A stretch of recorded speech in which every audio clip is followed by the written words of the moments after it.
What is good,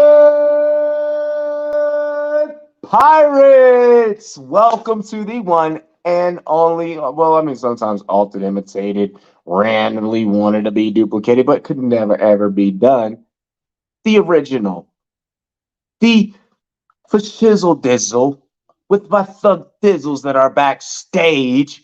Give it up, ladies and gentlemen. This is Rumboyz After Dark. Welcome to Rumboyz After Dark, your Friday night live streaming podcast brought to you guys by all of our sponsors who I'm about to get ready to shout out.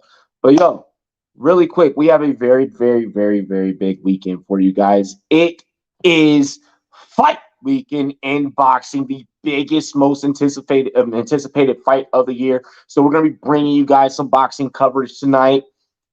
We're gonna drop all the recent NFL headlines. We're gonna talk NFL draft and fantasy football impacts.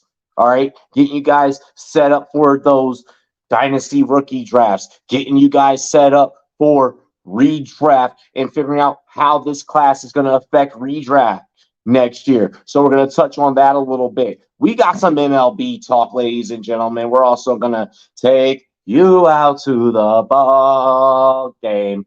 And we have so much more. I know the Stanley Cup is going down. I know the NBA Finals is going down.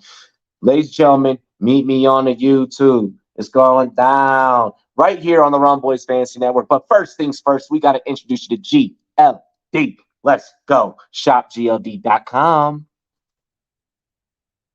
Hop out in Miami when no land, ain't got no understanding. Out of here, I'm burning, don't turn me on, you can't understand it. In the club, posted up, they lit up, no matter where I'm standing. Shop GLD for the Cuban link, yeah, you see it there. Might spaz out on some taller shit, no on zero tolerance. Money conversations ain't hard to relate, it's hollering. See my net, they acknowledge it, good bring her when you're not.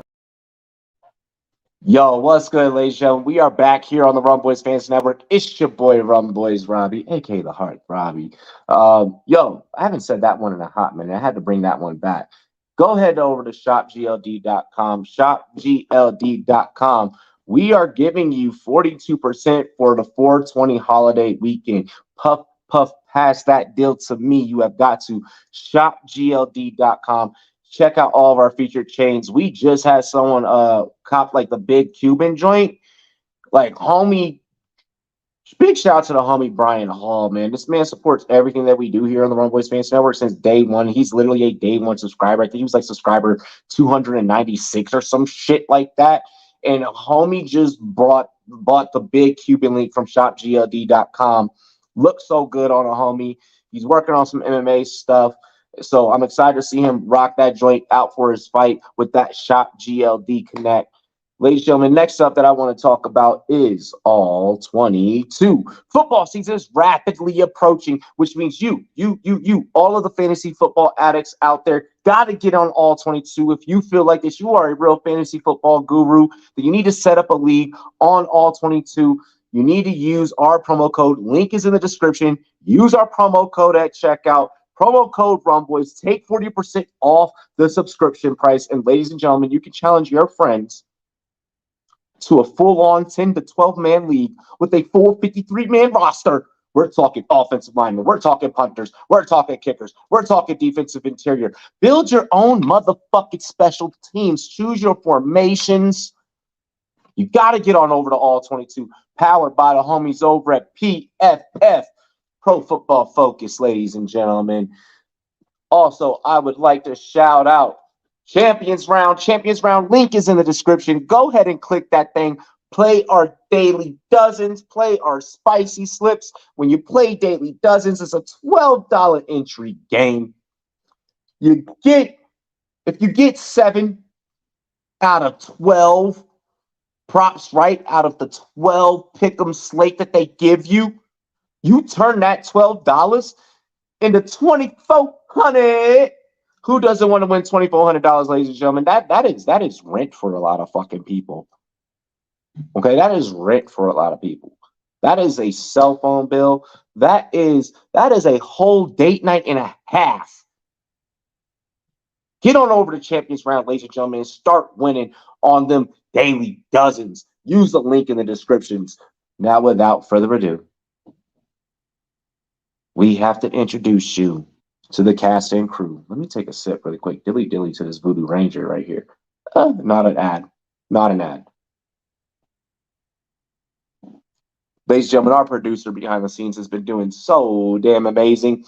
Give it up for Drop the Mic FF. Drop the mic. Well, you know, it is just the playoff games. You got the NBA. You got the NHL. But, you know, when you put it down, you know, it's just the way it is. You know, just like this and just like this.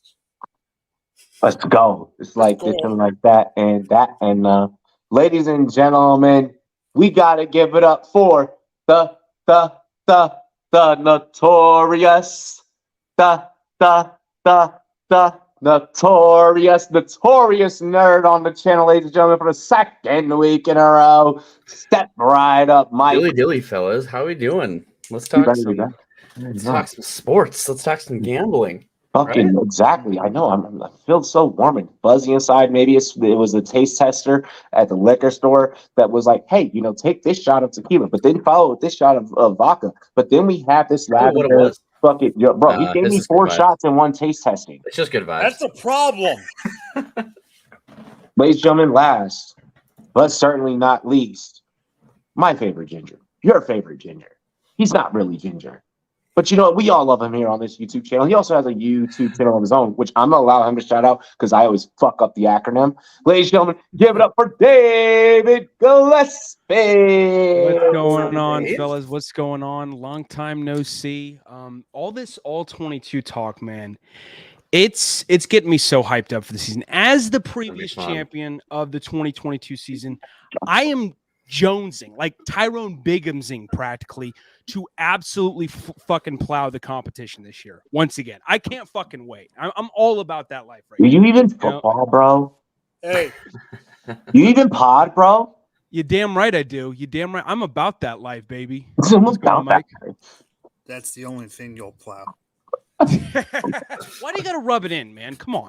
Bro, you know, bro, Jesus Christ. You know what? Man. You know what? No. Just for all of your shit talk, I'm excited for you to lose. I'm excited to put you back in your rightful place.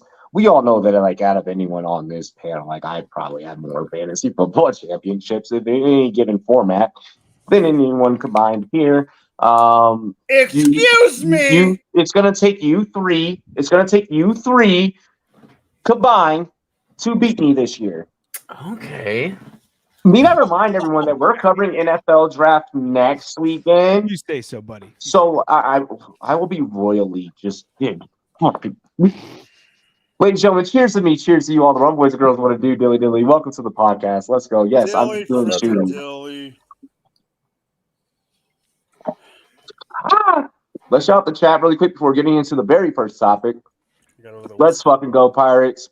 We are live right now. We got the homie Weeds up in the chat. Jamie, with love the graphic for the show. Like, that is two that are like, yo, this was the graphic. And let out a little behind the scenes. That was a last minute audible. That was last minute. That's why I quarterback this motherfucker, Mike. Hopefully there's no one watching from work, but that was a last Aiden minute. was good. That was a last minute bathroom break graphic. Mike was like, I gotta go take a shit real quick. That was one that was done on the shitter, you know? Dale. You know I'm a pit bull, but dale, I was man. like, I need an extra 5 minutes. I'll be back. Travis, I will send you a link. While you are at the draft so we get your perspective during our 3-day live stream. Have fun in my favorite barbecue city. Yes. You just don't know barbecue, and that's your problem, Mike. No, it's Kansas City, biatch. No, it's not. No. Kansas City does not have the best barbecue in America, but that's for a different podcast. We can create a whole different podcast on this channel, and I will fucking debate you on that. I will debate you on food any goddamn day. You shut your whore mouth. Ladies and gentlemen, welcome to the Rumboyz Fantasy Network, your most lit Friday night, unfiltered, fantasy football, and all-around sports podcast, especially during the off-season. We're going to get into our very first topic. I'm going to grab the nerd shield and throw it through the screen, through the metaverse, and hit you in the backside of the head. Well, luckily only one person can pick up that shield, and that's Captain America. And you're not exactly Captain America, Thor in fucking part 3. No, but he is the people's. I'm not fat. I'm husky. He's the people's superhero himself, the Liver King. And let's get into some sports talk. He does look like a bootleg version of the fucking Liver King. No, he was the guy in the Black Widow movie, the Russian version of Captain America. Let's get into some sports. Let's get into some damn sports. There are gambling trolls in the mist, ladies and gentlemen. They're all in Michigan. And they apparently are all in fucking Michigan. I guess one of them's found his way to Washington, but I mean, it wouldn't be Washington without Washington being involved somehow. The Detroit Lions have released / suspended. We'll get through each and every individual case by a case-by-case basis. Shaka Tony is definitely gone. Pretty much short, simple, and sweet. Jameson Williams, Quintez Cephas, Tony, and I can't remember the safety's name off the top of my head right now without looking at the show sheet. 4 players in total were caught betting on sports. We'll just say it as sports because not all of them were caught betting on NFL. Yep. Or only a couple. Only 2. Only 2 were caught. Only the year guys were betting on. That's what I didn't know was what was the 2 that got caught betting on the NFL out of all of them? I didn't get to see that. Cephas definitely got caught, and the safety in Detroit got caught. Tony got caught, but I don't think it was on NFL. But the teams chose to release him just because we're turning a new leaf. That's going to happen. You break any rule right now, it's done. Magic Johnson ain't playing that shit. So not really concerned about Tony really. Detroit kind of loses some depth, but then they definitely lose a starter for a couple of weeks in Jameson Williams.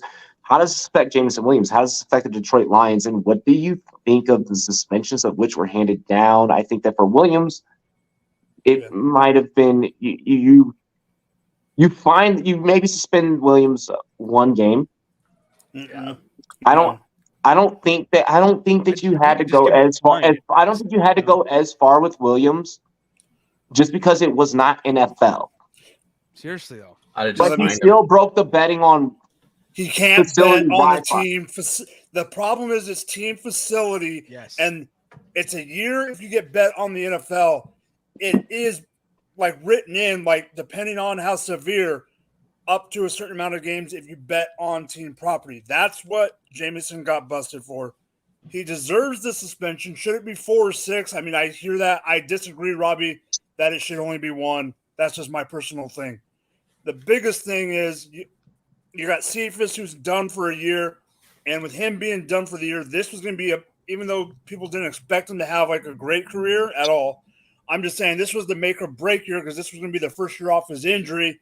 With Jameson coming in and everybody else, all these other people, Marvin Jones coming back. Now that Cephas is gone for a year, he's the one that royally screwed up the pooch. Jameson, to me, is just a bonehead move, probably, in my opinion. He probably just didn't even think no big deal. It's just I can get a sweeping under the rug, and it didn't work. For everyone saying, in my opinion, that the NFL are assholes for this and they shouldn't do it, I disagree. I'm probably going to be. I'm probably on the other side of it because you have to keep the integrity somewhere, and being the fact that they're betting on it. But okay? So if you're betting on NFL and you are in the NFL in any facet, I don't give a fuck if you're the janitor. No, I don't care who you are. If you are a part of the league in any facet. We are different. I know that this show has interviewed NFL players. I know that this show has NFL connections. So I'm going to be very fucking careful how I say it. I know that this show is sponsored by betting partners. But there has to be a certain cutoff there, and there has to be certain guidelines. And Technically, transparency. this show should fall, and it does. We do certain things a certain way, but then we also get to break ties a certain way because of how our brand is built. Think of Rumboyz like the G unit of fantasy football. Like, we do what the fuck we want to do, but we do it within principle and within reason. We're pirates. Like, so I feel like there's a fine line that you tote, and the fine line to me is, as a player, if you are not in the bylaws that you have to guide by, I don't think that if you're not, the penalty for just getting caught on Wi-Fi, on company Wi-Fi, because my job, my personal 9 to 5, has this same rule. Yeah. You can gamble, you can't do it on company Wi-Fi. Because if you ever get caught, you ever get summoned to court, now we look like, as a brand, as a whole, a bunch of motherfucking degenerates because of your dumbass. Yeah. Makes sense. Legal or not, gambling and betting still has a negative connotation in many people's mouths. I know people that work in sports and don't gamble. Exactly. Yeah. But I know people that work in sports that couldn't wait for us to be able to openly talk about this. 2018 Rumboyz could not fucking bring up a money line on this show. That shit was not happening, Brev. Yeah. 2020 Rumboyz was able to. And that it gave birth to a different type of show and a different type of fan base as well. Mm-hmm. It's true. It evolved, Yeah, I mean, the only other thing I want to add before I throw it to Nerd is, the thing to me is, you have to have some kind of transparency. If we're going to keep this legal and keep it going, the more and more this happens, the more they're going to have to they're going to have to restrict it more. The NFL is going to have to get rid of the sponsor, and that's not what we want if we want this to continue, to get in states like California where it's up to the people to put it in California, and they vote. Like, the more and more shit happens, the more shit. I literally had a coworker come up to me and say, "Well, hopefully it's not legal in Michigan." Okay. Like, that's my, Really quick to this comment in the chat. Yes and no. Mm-mm. If Wall Street can get away with it, why shouldn't I? Yeah. And somebody on this panel works in Wall Street. Mm-hmm. And I'm saying it transparently, fully fucking transparent, if they can get away with it. I mean, and at the lower levels, like, you can't. I mean, obviously, but like, if these big guys that are like literally on Wall Street can get away with it, why shouldn't I? I don't. And getting into like kind of like the whole gambling talk, which makes this show very compelling because we can get into this passion type of shit. Is, all jokes aside, all comedy aside, I don't like the fact that if you reach a certain limit, you got to report that shit. Motherfucker, I won it, and I won it by chance. Robbie, you're not the next Jordan Belfort, right? No. I just want to make sure. I didn't know what was going on, Put a Z on that. Put a Z. Come on now. Go ahead. Go ahead, Nerd. I'll be short and brief with it. I think each one should have been handled accordingly. I think we talked about the Washington one where he's cut. He's got it. The suspended indefinitely, sure, as long as it was on NFL games. And then you got the situation with Jameson Williams, which I think, he's so young. I honestly think maybe he just made a mistake. You know what I mean? I think he made a mistake, but you got to remember, I think the other thing we're forgetting real quick, there's people think that it's the team suspending him. It's not the team, it's the NFL. It's the NFL, Right. but from a stock value standpoint, I mean, if I'm a dynasty manager and I'm sitting on Jameson Williams after the injury, after, just having a little bit of snippet of what he could be and explode. I was actually going to mention that because I have him in a dynasty league. So I was like, God damn it. Like the second that I heard that he out for sure 6 games, I was like, okay, well, let me look into it. Well, he's out 2. He's out 2. It's a total of 6 games for everyone, is what I believe. Jameson's out 6 games. He's out. Oh, 6. Jameson's out 6. Out 6. Yeah, he's out 6 at this moment. It's a 6-game suspension, and I think it's okay. Fine. Yep. I think they should have looked at each. See, that's what I'm saying. Like 1 or 2. That's why I said like 1 or 2 because I saw someone in the chat that said there was. I think someone in the chat said it was only 2 games. No, his is 6.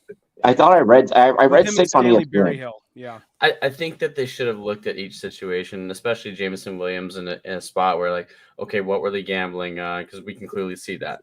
Like, what was the impact? And if he's betting on other sports that aren't the NFL, I maybe would have been like, hey, this is your one strike. So Mike, do you think that brings up? Do you think that brings up 2 different arguments there where?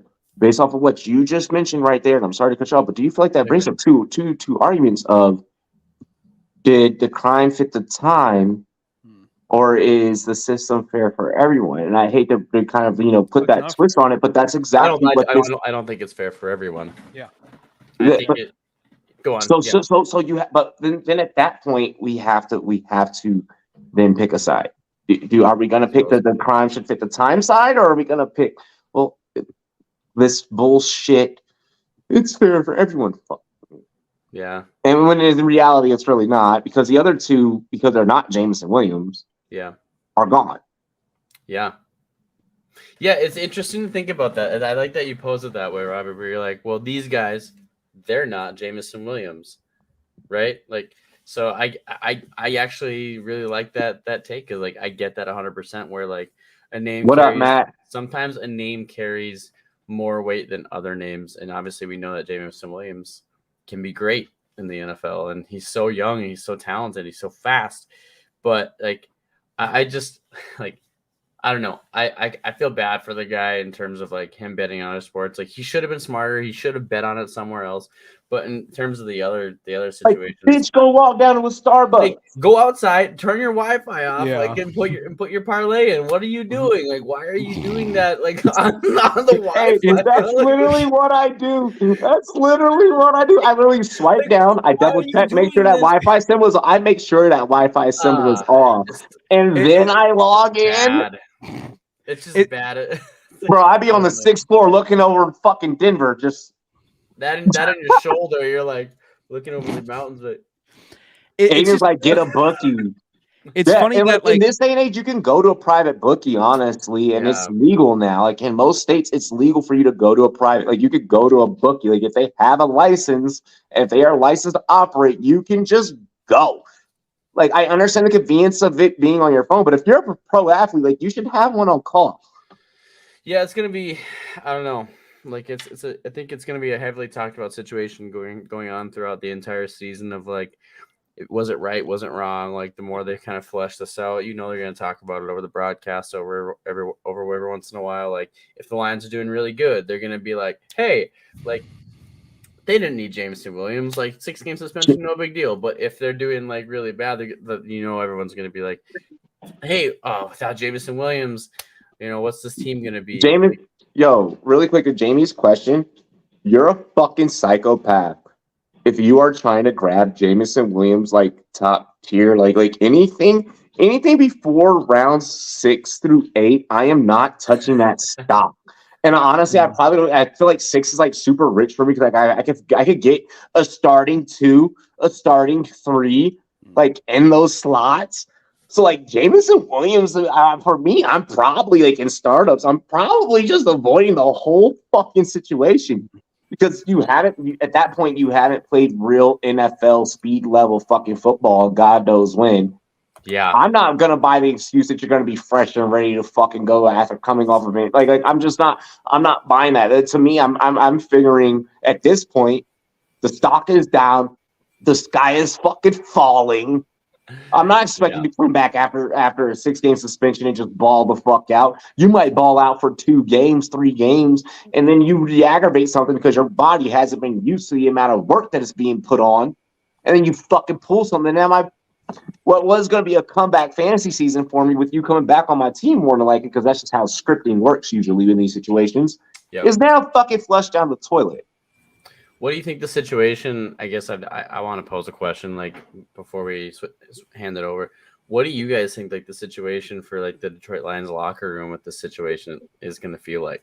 They're pissed off. Yeah, they're going to be annoyed. What's the momentum? David? Yeah, David, you take over at this point. Yeah. They're going to be annoyed, honestly, because this guy could potentially. We're talking about Tyreek Hill last week, or was it? I think it was 2 weeks ago. Yeah. Being one of the greatest deep threats of all time, which obviously is the case. Jameson Williams, man, he set a record for like most 60-yard touchdowns in a season. Like he put up a crazy amount of touchdowns that were 60 yards or more when he was at Alabama in his final year. He has that capability to take over as soon as next year, or this upcoming season. But obviously that's going to be taking a step back with 6 games. I just find it funny though that like the difference between him being suspended 6 games and not is literally him just taking 20 steps outside the fucking facility and joining a different Wi-Fi network. Like that's all it took. What the fuck, bro? Like. That's all you had to do, dude. Using your data plan, Exactly, bro. Like I in this fucking Detroit, bro. Like this is Michigan. Like I guarantee, like in a city, Wi-Fi was somewhere nearby. Yeah. You could have been in the same Detroit. It's a huge market. You could have probably been in the same building and connected to something. Yeah. You don't need to be playing with your fucking, I mean, you're literally coughing up a shit ton of money because of that, And it sucks too, because like again, I have very lofty expectations for him this upcoming season. Yeah. But now he's out for 6 games. Apparently, though, he was betting on college football games. No, yeah, he wasn't betting on NFL, but the rule is you can't bet on the team property. Exactly. Yeah, you can't. Exactly. Yeah. That's the caveat. I saw a Facebook post. I saw a Facebook post, and it was like, well, you wouldn't do something illegal over FBI Wi-Fi, would you? Well, and I was like, well, fuck. I was like, if you put it down, I was like, this isn't a national security matter, you motherfucker, but all right.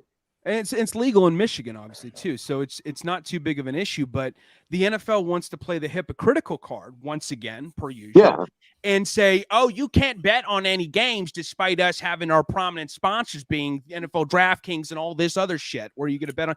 It's like, obviously, you're not betting on NFL games. I get that because that's like a form of, it's like a loose form of like maybe being construed as insider trading because you have maybe all right. Wait. So you bring up that angle, David. You bring up that you bring that up. Let's say I'm a player for the Indiana Pacers or the Minnesota Timberwolves. Okay. And I have now decided to buy stock in Sire Spirits, which is 50 cents liquor line, which in they're now the official sponsors of multiple organizations. I think there's also like an NFL team in there somewhere. Is this? I'm gambling. This is still a gamble.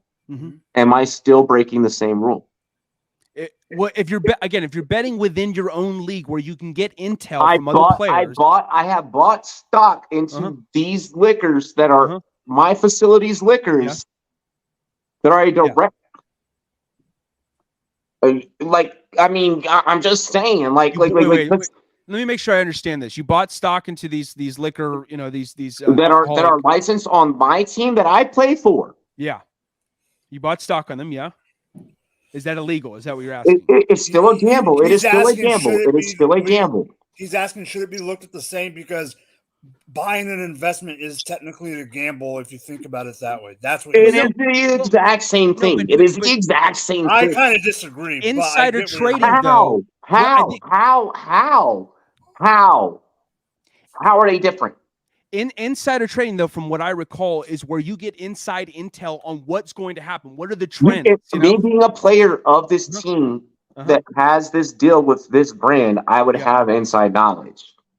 I could just walk up to 50 and be like, yo. No, but not necessarily, because you don't work for that organization. Being a sponsor to an organization and working for an organization are two different things. You know what I'm saying? So I think that's where you're not necessarily like expected to get inside intel just because they're a sponsor. If you work for them and you bet on stock, like I mean, I don't know how it all works. I'm not a finance guru, so I could be just. I'm just saying they are both gambles. They are both gambles. Yeah. They are both gambles. They are both gambles. But as long as you are not using insider information Exactly, of how that's what I'm saying, something you know? works, Uh-huh. I feel like that the rule should be the very much same. Yeah, I But mean, they don't. I have It's no not a issue. gamble. It's an investment, but it's not a gamble. I get where you're. When you gamble, you're still making you're hoping for a return on investment. I get what you're. No, Exactly. I get what you're saying. I understand what you're saying, but for the NFL, for a company like I disagree with your point. Is what I'm saying. I just think that like if this had nothing to do with betting at the facility and like if this had nothing to do with like betting at the facility or betting even on sports and he was just like doing something like betting on cockfighting or something random. I have it, but my job, like I said, my job has the same rule. Like I can't place trades on the company Wi-Fi. Yeah, because you're on a you're on a Wi-Fi. You're on company property. You're on company property. It's such a bullshit loophole, though, to punish someone over a formality like that. You know, for just being on the Wi-Fi. Like, why not fine him the amount he bet on? You know, why not just do that? You know, no, you can't do that as a league. You can't do that. I know, but doesn't that sound like an eye for an eye, so to speak? No, because Calvin Ridley's was only $36K. And what if it's 5K for a guy like him? 5K is nothing. You have to do it in regards to him and the team. Apples to apples, oranges to oranges, pears to plums. Yeah. Okay, let me ask you this, David, because the guys I know they know, but I know how you are. Pete Rowe, should he have been suspended? No. Should he have been suspended? Well, I guess technically, if he was privy to insider information, he was the manager and he was betting. Yeah, I know he was betting on his team to win. Supposedly, we don't know if he was betting on his team to lose at all, but he was betting on his team to win. Yes, he absolutely should have been suspended. I get them suspending him. I think he should. Well, I don't think he should be in the Hall of Fame anymore, but that's for completely separate reasons outside of betting, and more so because he's an alleged pedophile. But I'm dead serious. Why'd you bring that up? So that's why I wouldn't put him in the Hall of Fame. That's the exact reason why I would not put him on the Hall of Fame. Exactly, you know. That's to the motherfucker at that. Like, I shouldn't even say alleged. It's confirmed. It's not even alleged. I don't even know why I fucking said alleged. You know. So, anyways, allegedly he actually did this. Yeah, let's go to the Let's go. Hey, let's go to the desert, Robbie. Robbie, go to the desert fast. Ladies and gentlemen, we are going to go ahead and take you guys to Las Vegas, Nevada. Love that transition. I do. What could Sorry. What could be becoming an actual sports city, which is weird saying this. What are your thoughts on the Oakland Athletics becoming what is sounding like it 100% confirmed becoming the Las Vegas Athletics, but then also simultaneously Las Vegas Raiders owner Mike Davis bashes the Athletics for making the move right up north from them, across from the Bellagio and such. Says that they are tarnishing and ruining the Bay Area. Thoughts on Davis's statements? Thoughts on the move? Good for the MLB. Good for the city of Vegas. Bad. David. Yeah, I find this interesting. You know, it's been a long time coming for the A's to be relocating now. And it's really unfortunate, you know, not just because my cousin, who actually lives just 15 minutes away from here, is a diehard Oakland Athletics fan. And he's pissed. He's bummed out. He's just, absolutely despondent about this bullshit. It's been a long time. Apologies. It's been a long time coming because of the fact that the Athletics ballpark is an absolute dystopian shithole. Like, it's a flat out shithole. It's bad. It's so bad that you could film hood trap videos there. The away booths, they got fucking possum traps inside their TV booths because That's pretty bad. Yeah, they do. It's crazy where like you can step into a ballpark and there's a legitimate warning that you could possibly get a terminal disease when it's all said and done. Well, there was, I mean, what 6 months ago or whatever? No, last week. Here, just to add on to David's problems. 8 months ago, they had to postpone a game and make it a doubleheader because when the manager of the visiting team got to the locker room, there was a sewer leak only in his office. Oh my God! Exactly. I'm with Sean. I'm with Sean. I'm with Sean on this one. And it's the owner.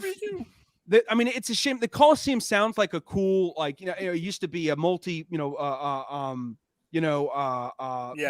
multi-sport, sports arena. You can't do that no more. Where they had the Raiders play there along with the Athletics. But again, it's just an absolute shithole. They might as well just have started serving people complimentary like tuberculosis shots or something because it was just so disgusting over there. It's so deplorable. The Yankees announcers, all the away announcers were just like, I'm counting the fucking second until I get out of here, like straight up.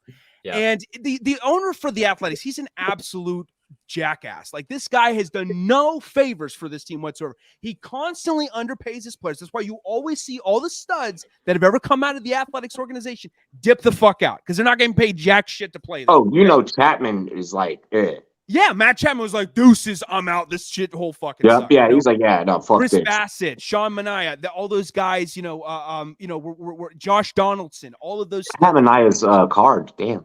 Yeah, I mean, they all want to get the fuck out of there because John J. Fisher fucking sucks ass at his job. The dude does not want to compensate. He does not want to even upgrade his own stadium to make it actually livable and non-biohazardous.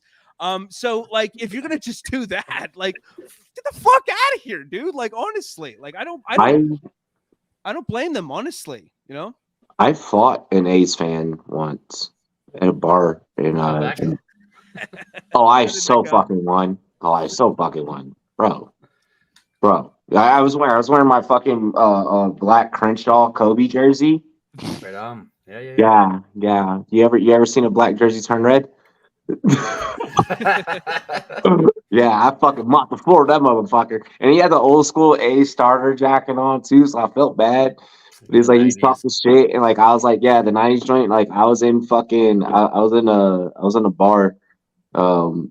I was over in Glendale. Out in LA.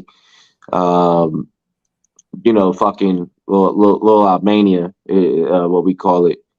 But fucking, I'm at like this little like sports bar and shit. Like we chilling, we doing shots, and like homie walks up and like he starts talking shit or whatever. Like and he's like, he sees like my Lakers shit, and he's like, yo, he's like, are you a Dodgers fan as well? I was like, yeah, like we're bracking, like what's happening?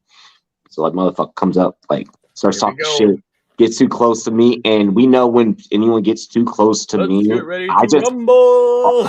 Yeah, I just automatically like me, I just throw the first punch. I'm just like too close. Like I'm just like like, and I just do it. So like I chin checked him, and then like he shot for my hips, and I was like, yeah, bad move, and just started kneeing the fuck out of this dude, and so yeah.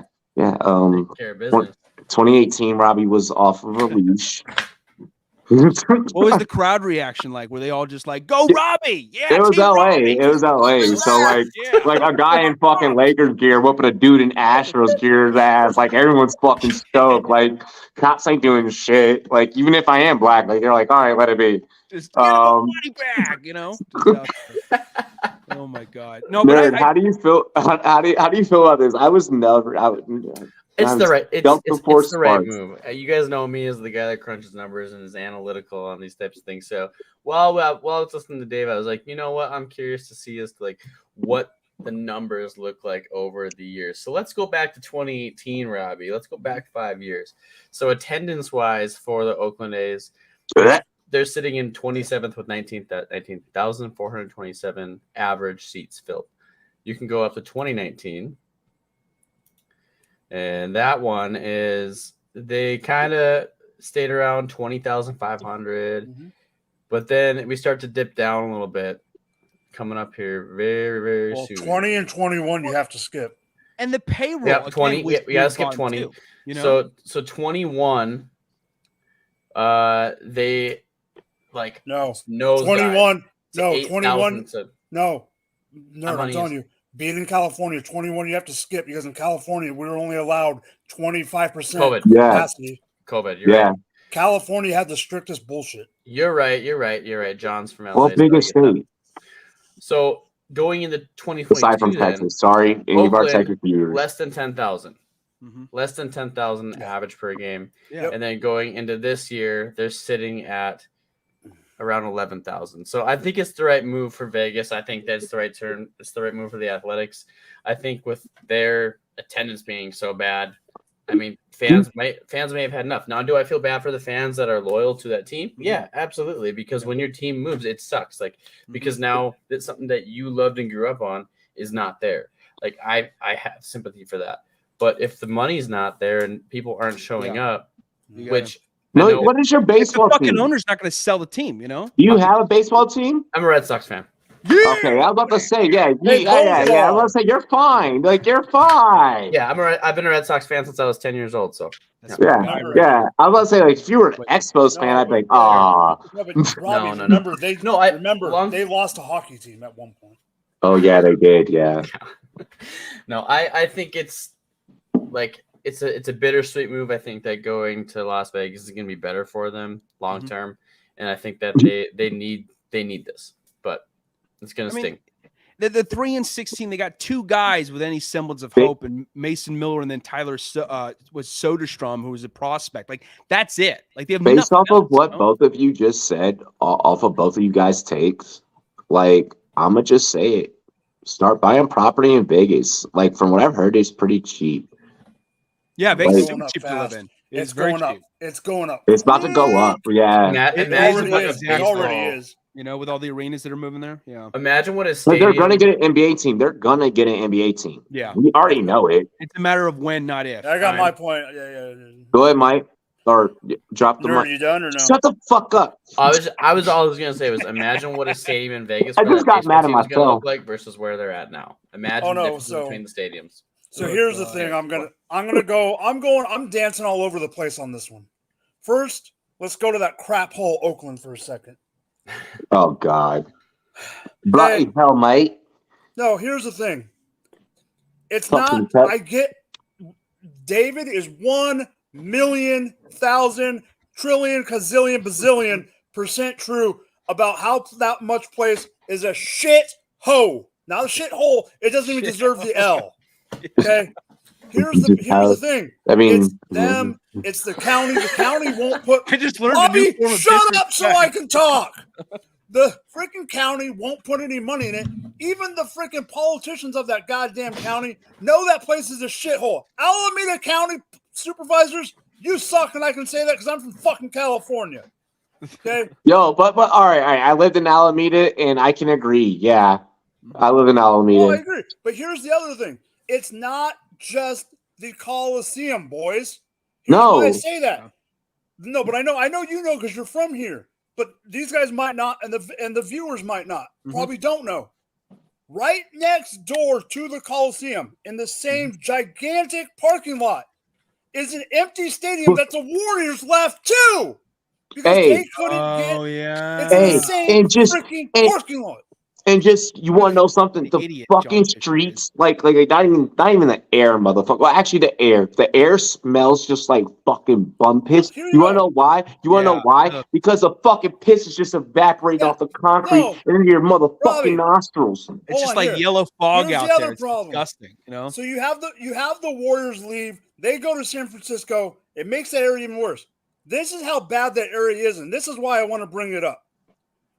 You go to LA, you get off the freeway to go to the Staples Center. I call it Staples. I will never call it crypto. I'm sorry.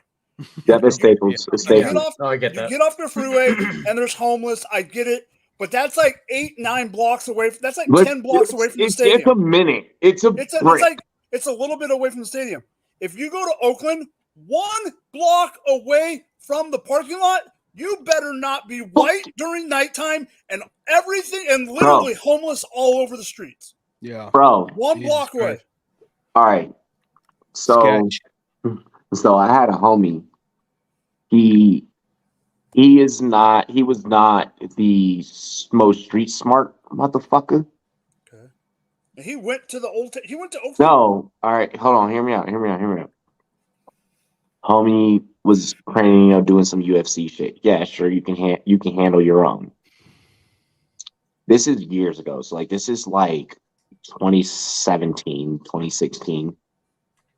Homie gets an invite. Guess who from Stockton? Yes, Diaz brothers. Yeah, to go for a workout. He's like, hey, Rob. He's like, you from Cali? He's like, what's it like out there? I was like, yo, your hands are not enough.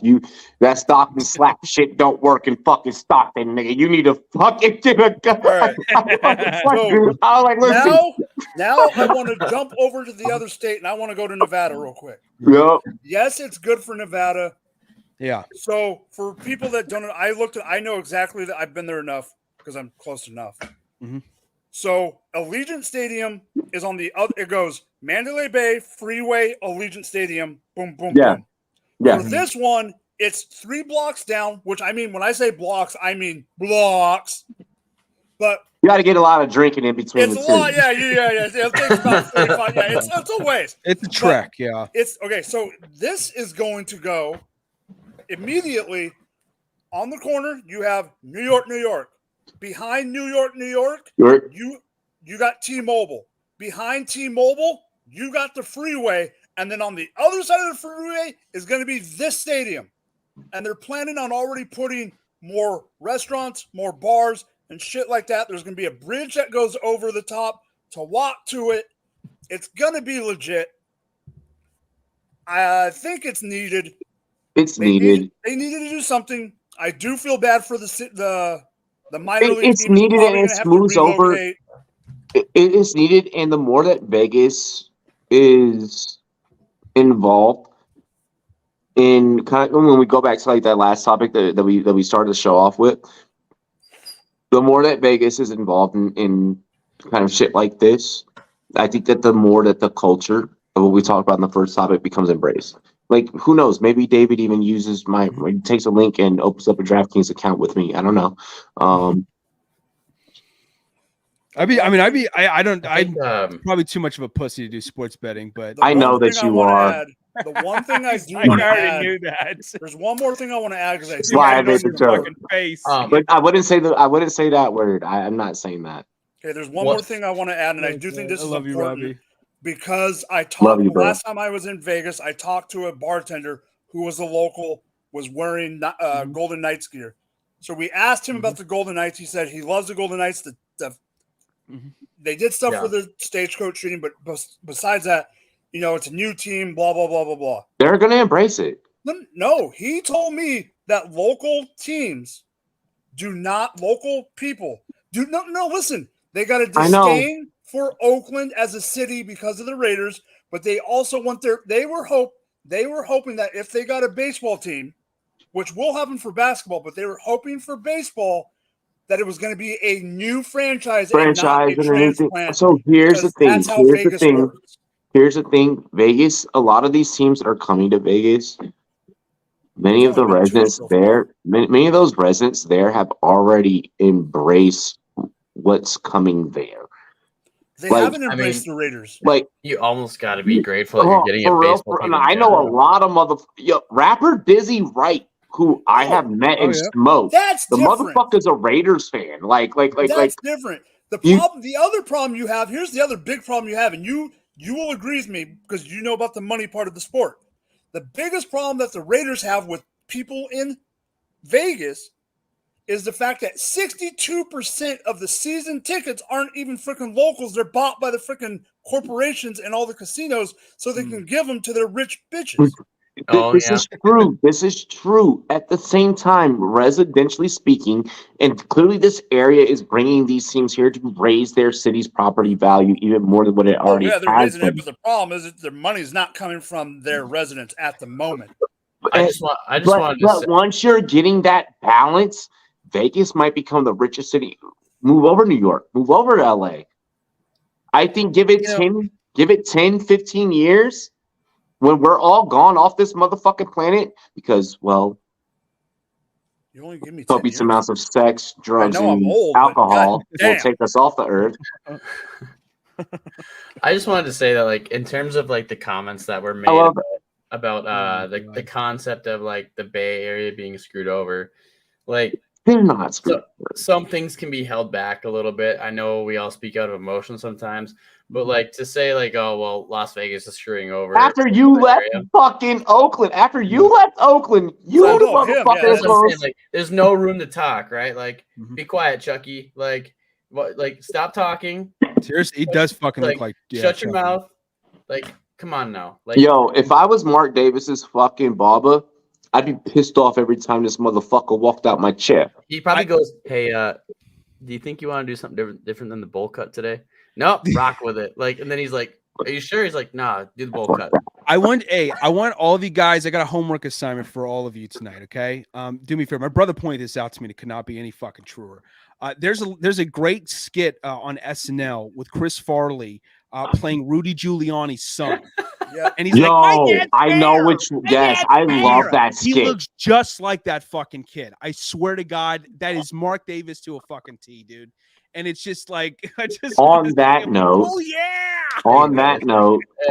note, really quick, I do just want to shout out. Speaking of comedy, I will be performing my very first stand-up comedy set this Sunday. Yes. There we go, buddy. Live and in person. We were going to record it for you guys. We're going to post on YouTube. My very first ever comedy set, live in person at Oscar Blues here in Colorado Springs, Colorado. Ladies and gentlemen, the Rumboyz have officially fucking taken over the city. They decided that, like, yo, this motherfucker can talk sports, and half the city loves his channel on YouTube. You know what we should do? We should fucking put this motherfucker in a club. So they're gonna let me take over these white people's dinner. And I'm about to. I've already sent out my friends list for this event. There's a lot of vatos pulling up. We got a lot of brothers pulling up, so I'm about to turn this fucking venue out. I'll be honest. I'm about to drop jokes. Dude, if I could be there, I'd be there. A side of me that no one has ever seen. Only the panel knows this side. What's about to happen Sunday is going to be epic. It's going to be awesome, man. It's going to be fun. I'm happy you're trying, like legit. I mean, that's a legit challenge out there to be doing that and, to putting yourself out there like that. We tell jokes on air, so it's time. It's time we take it to the big leagues. It's time we take it to the big leagues. Speaking of the big leagues, Mike, wait, what are you about to say though? No, go. Speaking of the big leagues, big. Are you ready to rumble?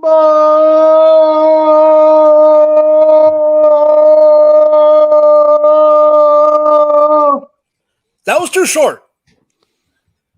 Fight. I could have gone longer. That's what she said.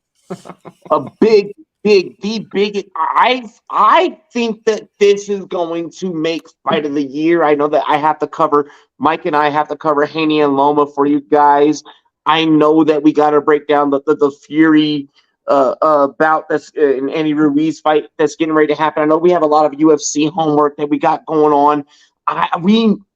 Mike, look at me, brother. I know it's a stressful time in the fight game right now. I don't think we've ever had this many superstars in one fucking year loaded up. So just give me a hug. Come here. We're gonna be okay. We're gonna handle fantasy football. We're gonna handle NFL.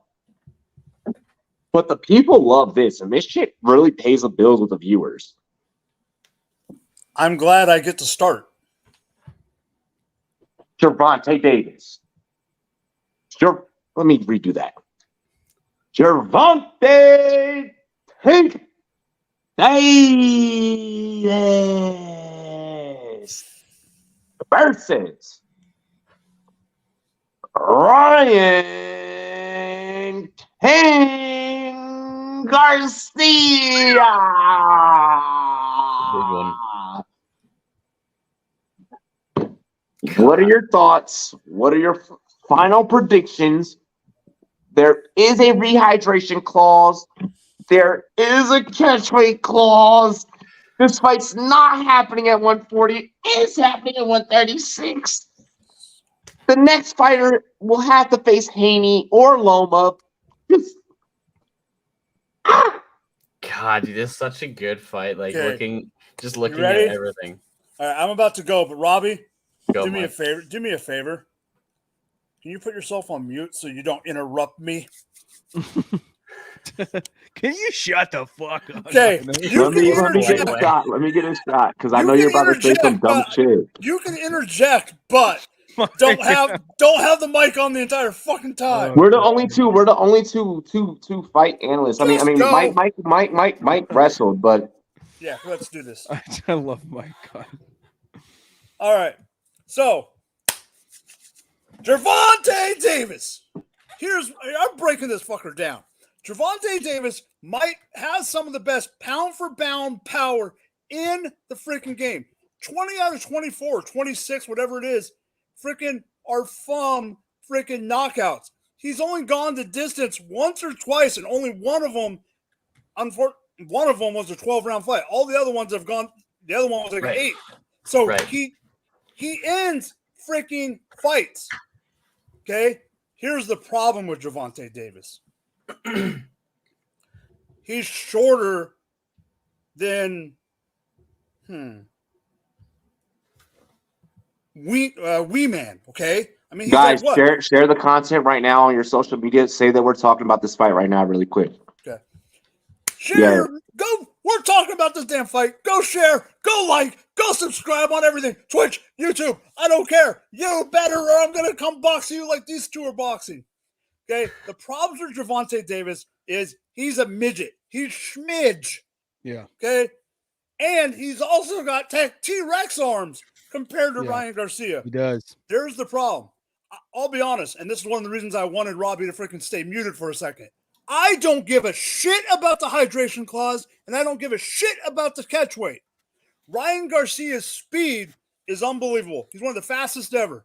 He does stand a little too tall sometimes, but who cares? He's got the combinations. He's got the speed. Gervonta Davis has got the power. Here's the thing. I think Robbie knows where I'm going with the winner, and he ain't going to like it. You know what?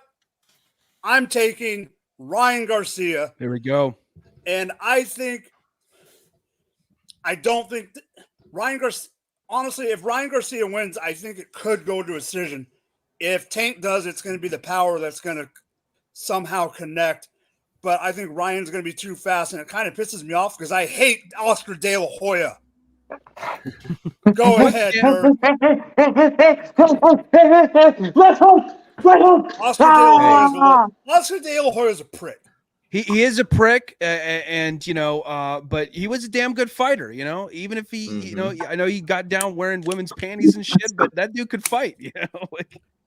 It doesn't matter what you do in your free time. You can knock a motherfucker out. That's the game. Hey, ain't that the truth? He did whatever the fuck he wanted, and he balled out, dude. He was a baller, man.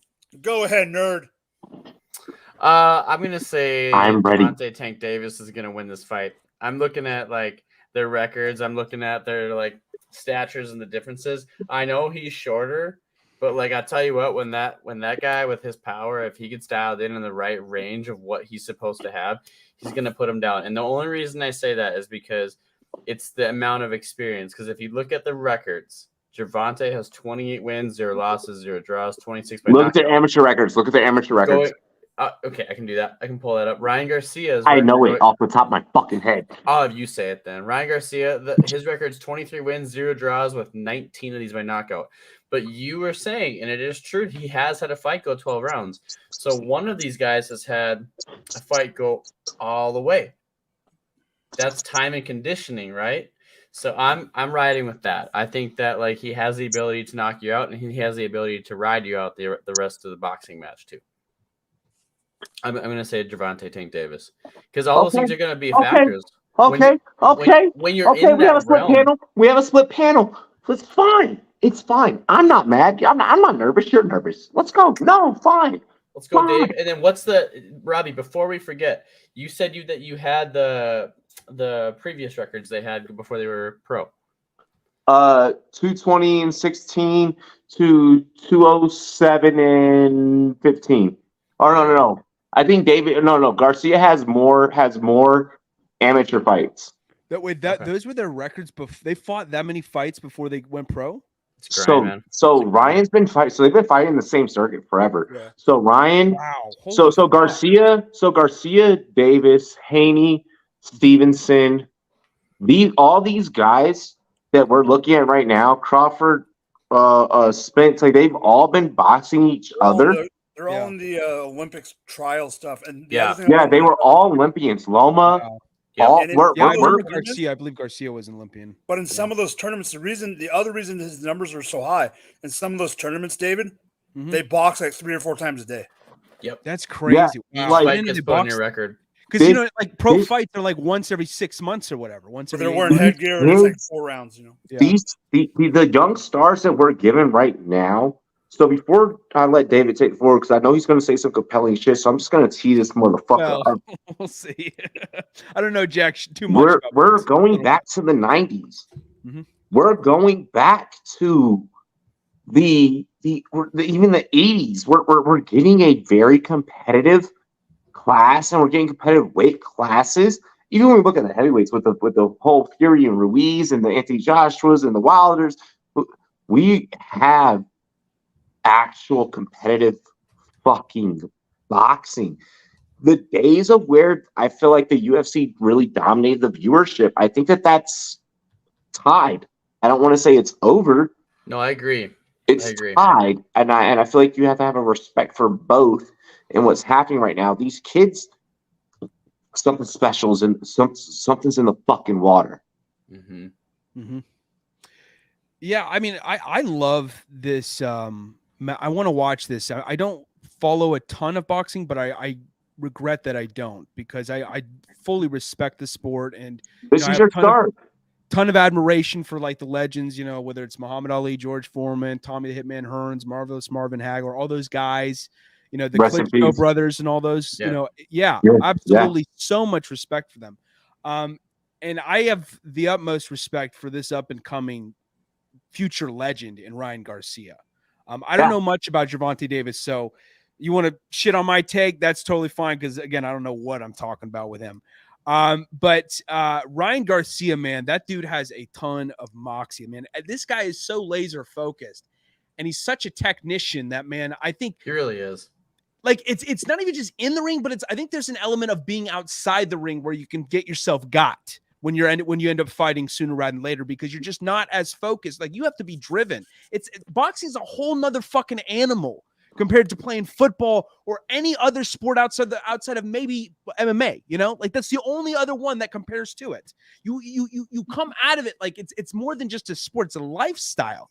And with him, I feel like he embodies that winning lifestyle far more than pretty much any other young up-and-coming superstar that I've seen in boxing right now. I mean, that guy is driven. He will find a way to get the job done. So I'm going to cash in on him if I were you guys. Coming from. So it was my mom who was the first one, like, really like explore like martial arts. Yeah. My dad's side of the family were all boxers. Coming from multiple, Italian Golden Glove boxers, like, there's an art to this shit. There is.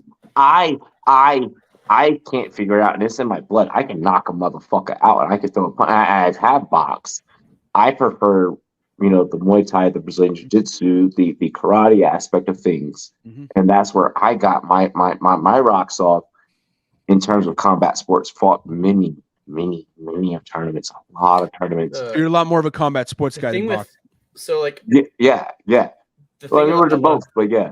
Mm-hmm. Yeah. The thing a lot of people don't know about me is I did 7 boxing matches, bro, ever. Oh, really? I did I see you. like 13 years of martial arts and boxing and jiu-jitsu and all that stuff. So I like earlier you were talking like just about wrestling. Like, I've done this part too, and like luckily I had a great instructor who, for other reasons I won't say, like I stopped training there.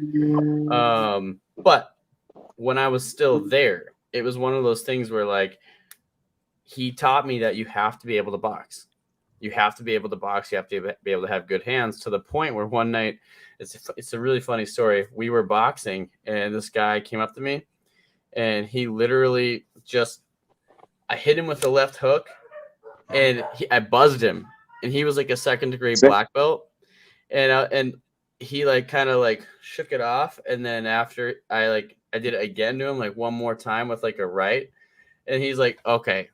Derek, him and I have had this conversation. We both know. He goes, I wouldn't. We both know. He goes, if I were you, I wouldn't do that again. So I kind of backed off a little bit, and then he popped me with a straight right to my fucking forehead. Ooh. That buzzed me so hard to the point where I fell over. He said, watch your hands in the sparring class right now. We're sparring, because like it taught me that like the art of this sport of boxing is so different compared to like being able to just wrestle or choke someone out or use your legs. You can't use your legs. You can't kick. You can't knee. This is not anything else. Boxing is like, it's a mental strategy in your head of how are you going to beat this guy, and it's finding the right holes. It's finding the right use of body shots. So I think this fight's gonna be fireworks at the end of the day. I think these guys' records, like side by side, and the professional records are crazy. And what scares me, about this fight is, you know, and Mike, you know, you can speak to it, catching the hardest shot or catching the hardest body slam, or, you know, when there is something that happens when I know the worst fucking thing, especially me being someone that's smaller. So like I don't know, like, obviously, because like I'm wearing fucking 2 layers, but I walk around like nowadays. I walk around about like 145. Yeah, I used to walk around 150. My cousin is getting so fucking annoying messaging me. I hope he's not watching this show. I love you, Vic. I love you. For me, so like for me, no, not you, Mike. You're not messaging me. No. 145 my ass. You're like 136 on a good day. No, bro. You're 145. Well, you got height, don't you, Robbie? Yeah, he's like 5'11. He's like 5'11. That makes sense. Yeah, that makes sense. Yeah, I have height and I have a lot of fucking reach. I will admit, he got some reach, huh? Yeah, okay. I have a lot of fucking reach. So like for me, growing up, once the way that I won a lot of my fights, and I won a lot of fights, I won a lot more than what the fuck I lost. Tournaments, street fight, you name it. It was the fact that, 1, I'm gonna be smarter than you. 2, if I can eat your hardest shot, good luck.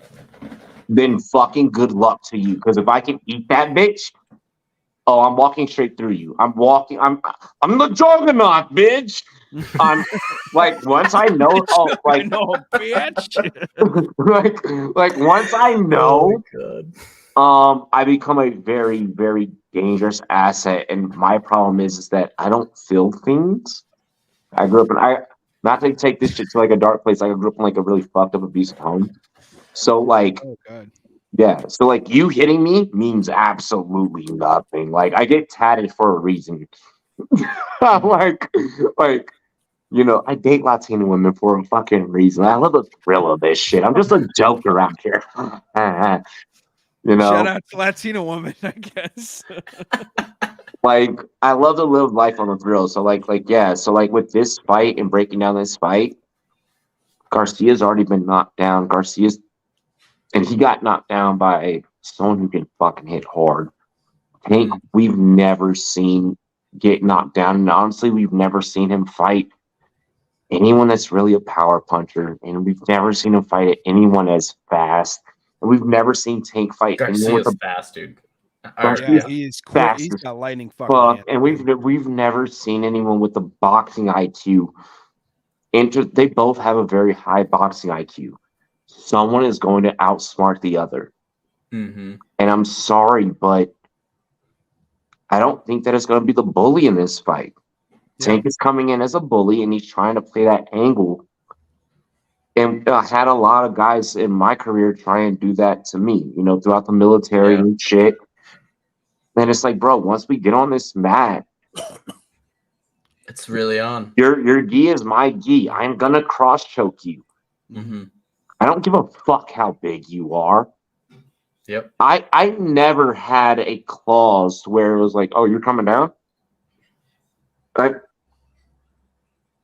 I think that a lot of what Ryan Garcia is saying in press conferences about Tank not being a true champion, I think that's reigning true. Even if Tank wins this, I don't think that he's a true champion. You had to ask a guy to come down. You had to ask a guy to dehydrate. There was, or not be able to rehydrate. He made weight today. Yeah. So now we're fucking laughing in your face. This is a big weekend. Not just because I'm performing Sunday. Not just because we have an interview with a big radio station that could transform this show Monday. Ryan Garcia is going to knock Gervonta Davis the fuck out come Saturday night. Mm-hmm. And expect a YouTube fucking short of my reaction from it. If these guys don't record their own reactions and send it to me, motherfucker, I got one coming from you. I'll send it to you. We're going to get into halftime, ladies and gentlemen. We just broke down the fight of the year, and I feel like this was so thorough. Mm-hmm. All three of you gentlemen did so well. Mike, I'm ready to see your face at the end of this because we both picked Garcia. I don't know if that's a Cali thing. It's 3-1. It is 3-1. I picked Tank. Yeah, that's right. Yeah. Oh wait, it is 3-1. Yeah. Nerd. All of y'all picked Tank. I thought I heard you say Garcia. No, we both picked. Nerd is the only one that took Tank. Davis. Exactly. He's the one man wolf pack. I'm by myself. It's me, you, and David. Yeah. So let the games begin. Let the games begin, boys. There we go. Cheers to me. Cheers to you all, the Rumboyz girls. What to do? We're gonna get into halftime. Mike, do you want me to get first, my dude? Nope, I got it all. Nuh-uh. Yeah, I got halftime. You're on break. Our producer, ladies and gentlemen, just do the cheer. Cheers to me. Cheers to you all, the Rumboyz girls. What to do? Dilly. Drop it like it's hot. Drop it like it's hot.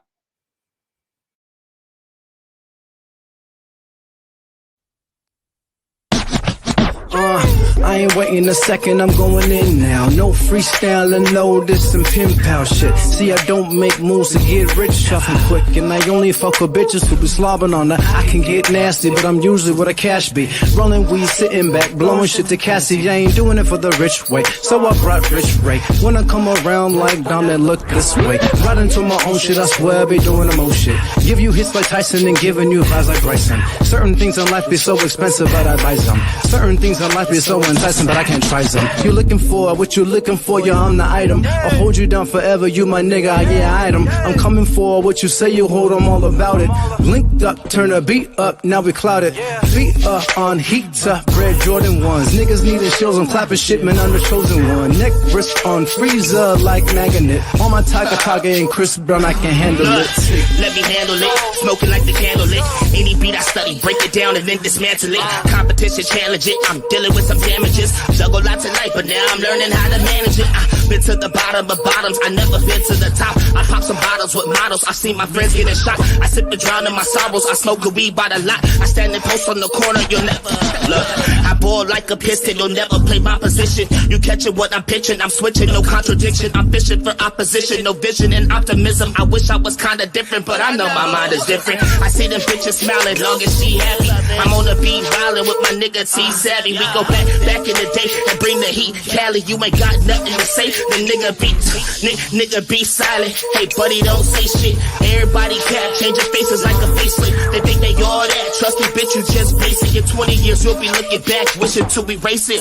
And I'm too savvy, I'ma get it to the end of my days. And I'll be only blowing smoke if it's that Jenny A. You say you always keep a 9, but niggas, I always keep a 8. Niggas straight in my face with that cap, it's okay. Niggas stay with a fresh cut, need it, no way. I can't take these niggas serious like all the brothers wins. I just be adding up experience while I'm changing up my wins. And I got my own condo, so I just change it how it's laid. And me?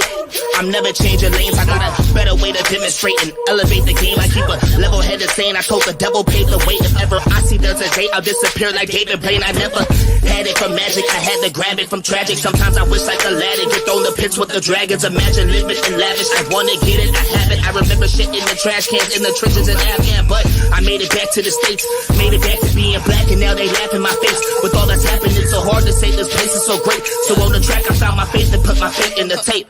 Yeah.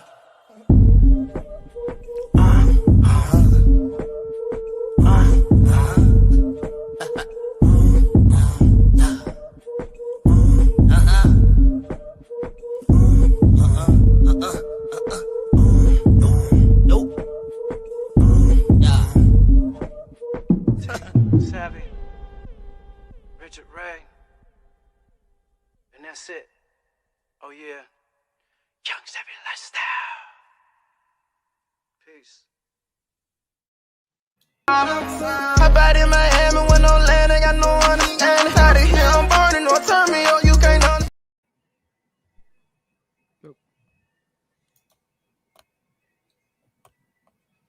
What's going on, people? I don't know what else to say.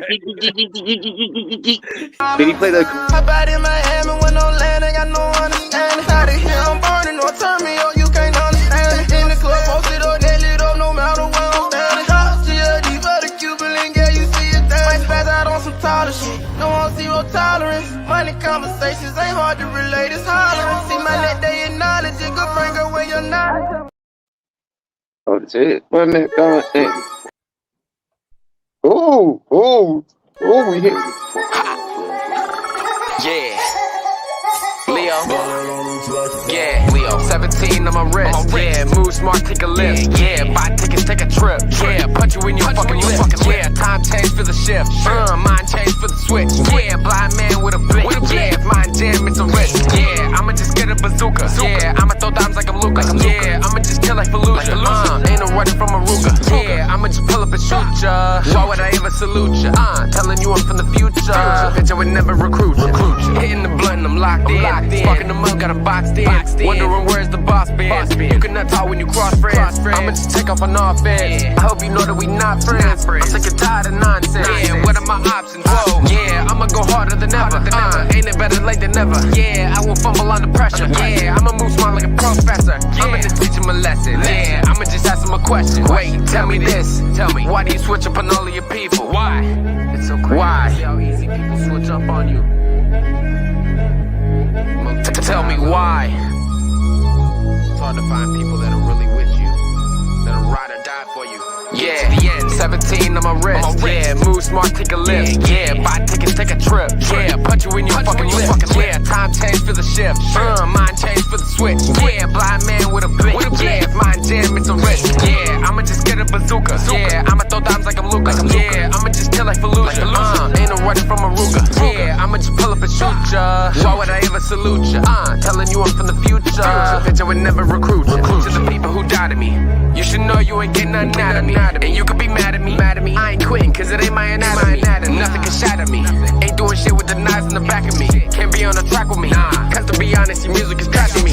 You should be shot on the spot. Yeah, anybody like you need to rock. Only one shot from the Glock. Yeah, running some past on the block. Yeah, I ain't got time for no loser. Yeah, so I'ma just have to remove you. Yeah, cause I gotta change my maneuver. And I see no chance to improve ya. Sometimes people can't be fixed. You just gotta let them go. It's what's best for you. You gotta look after yourself in this world. Nobody's really with you. Yeah, 17 on my wrist. Yeah, move smart, take a lift. Yeah, buy tickets, take a trip. Yeah, punch you in your fucking lip. Yeah, time change for the shift. Mind change for the switch. Yeah, blind man with a blick. Yeah, if mind jam, it's a risk. Yeah, I'ma just get a bazooka. Yeah, I'ma throw dimes like I'm Luka. Yeah, I'ma just kill like Fallujah. Ain't no running from a Ruger. Yeah, I'ma just pull up and shoot ya. Why would I ever salute ya? Telling you I'm from the future. Bitch, I would never recruit ya. Yo, the homie Leo OT Dub. I love that track. Like the wordplay. Like I might have to hop on a remix of that shit. I might have to hop on a remix of that motherfucker. Like for real. I played it because it was hot. Like I might have to hop on like verse 2 of that shit and just be like, let me eat, nigga, let me out the cage. I've been feeling very creative lately, so like it's dope. It's dope. Like this era that I'm reaching in my life, like it's awesome. I get to like explore a lot of my talents. I'd try to remix it, but I'm just too white to do it. You know, so Yeah, and it was funny that the rapper is white. Oh, he is really? Oh Mhm. shit! Oh fuck! I done goofed that joke. Then never mind. Shit. You're just ginger. Are there any ginger rappers out there? Come on, let's rep the ginger community well, please, out in the rap community. Jesus, Bruh. Yo, I wanna give a shout out to the Sun God, my cousin, mi primo, my homie Vic. Showed us a lot of love. Shared our stream on Snapchat. The homie pulled up. The homie watched. I don't know if he's still watching or if he watched for a little bit, but yo, that is lit. Thank you for sharing us on social media. Like that shit spreads the word, especially like niggas really know like what we're doing over here, what's really popping. Like who's really the fuck? Yo, Mike. Hey, yo, Mike. Hey, yo. My dog's at.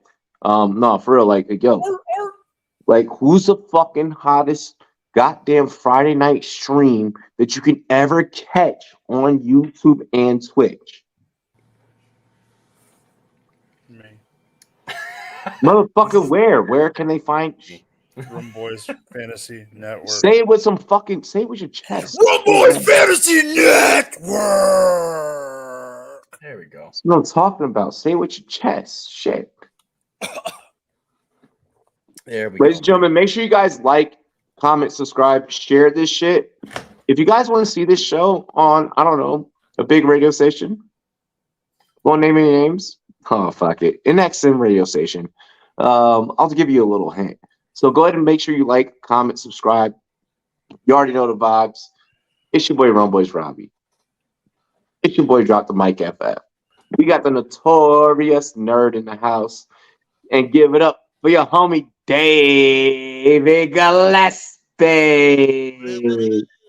From TBQ Sports, not There we go. BTQ. Yeah. Someone nailed it in this show. Jesus. I think Derek was trying to say, let me set the table for 4. He's been listening to a lot of the new NF track, Hope. Hey, yo, that NFL NF album. is dope. There you Thank go. you. Thank you. And another Please white introduce the next topic. Yes, let's get into the very next topic. I want to know, who do you guys think in the NFL draft is going to be the quarterback that makes the team that makes the biggest leap for a quarterback? Who's the first quarterback? Who's the first team to trade up to get a QB from where they are currently There we at? go. And who do they trade for? There we go. Thank you. Gillespie, I will let you start since it's my topic. I want to be last. Oh, let me. Yeah, clearly I didn't write the topic. Clearly. I'm gonna go with the Raiders. Yeah, I could see the Raiders doing it. I think I would expect them to. I mean, I think the Titans still want to kind of ride things out with Tannehill. Jets are banking on whatever the fuck's going on with Aaron Rodgers. I don't know what the hell's taking so long with that shit. God about that. Matt's still riding it out with Mac Jones. I think the Raiders are the safest bet to trade up into the top 5. I just don't see anything else. The Commanders want to pursue Lamar Jackson. Lions are all in on Jared Goff. Bucks could do it, but I don't know if they love anyone in this draft class that much. I don't really get the vibe from the rumors that I've heard that they love anyone that much. So I'm going to go with the Raiders. I could see them. What would be such a Raiders move is for them to get Anthony Richardson to trade up and pull a fucking wild card out of their ass like that.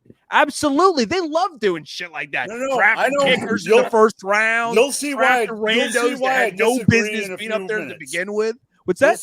You'll see why I disagree in a few minutes. All right. No worries. Okay, because this is a big bet that a lot of people are going to place too. So this makes sense for us to cover it. Yeah. It's a great topic, actually. Go ahead, nerd. I'm just going through like the draft order right now here, and the teams that I guess stick out to me. There's two, and one's already in the top 5 with the pick from Denver. That's the Seahawks. I know they got Geno Smith, but they're probably going to want somebody from the draft. That or I was kind of leaning towards, I don't know, maybe the Texans. They're at 2. Texans are at 2. They're already there. Yeah. Texans. Oh, I didn't see that. Good, thank you for the catch. Yeah, that is covered up. The Rams. Yeah, No, so they don't have any. They don't have any first-round picks. First-round The Lions could go for it. Yeah, honestly, the Lions could do it because, like, yeah, they got Goff, but I could see them making a move to try and get a quarterback that can learn underneath Goff at least for a little bit. Or not happening, my guy. Not happening, my guy. No, that's my thing. I think it's down between those two teams for me. I mean, the wild card you could throw in there. Garcia takes a decision. Maybe the Commanders, but they're pretty far down. Okay. They're 16. Commanders is your read. I could see the Commanders like trying to get someone just in case their situations don't work out, having new ownership and everything. Mm-hmm. Okay. So yeah, if they don't land Lamar, that's very plausible. I don't say this very often. Fuck you, David. I don't say this too often.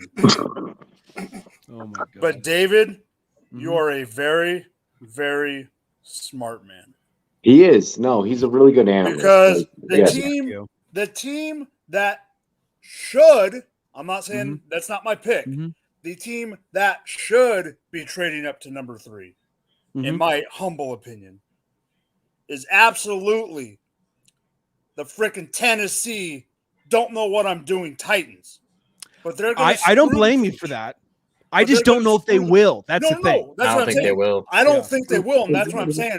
They're going to screw the freaking pooch because they're going to ruin the last couple years of this homeboy's favorite running back to pick in drafts. And I don't like that because I like him too. It's not a knock on him. It's a knock on the team. What if they trade Derrick Henry's like he's like Tom Hanks in Castaway out there in the fucking Tennessee Titans. You know, it's just I know so we're not bad. talking about Derrick Henry, but I don't see Derrick Henry in Fuck the another Titans, jersey. pussy ass bitches. Okay, here's the thing. I think the Raiders. I think there's a very good chance it is going to be the Raiders. However, this is where I said you're wrong, David.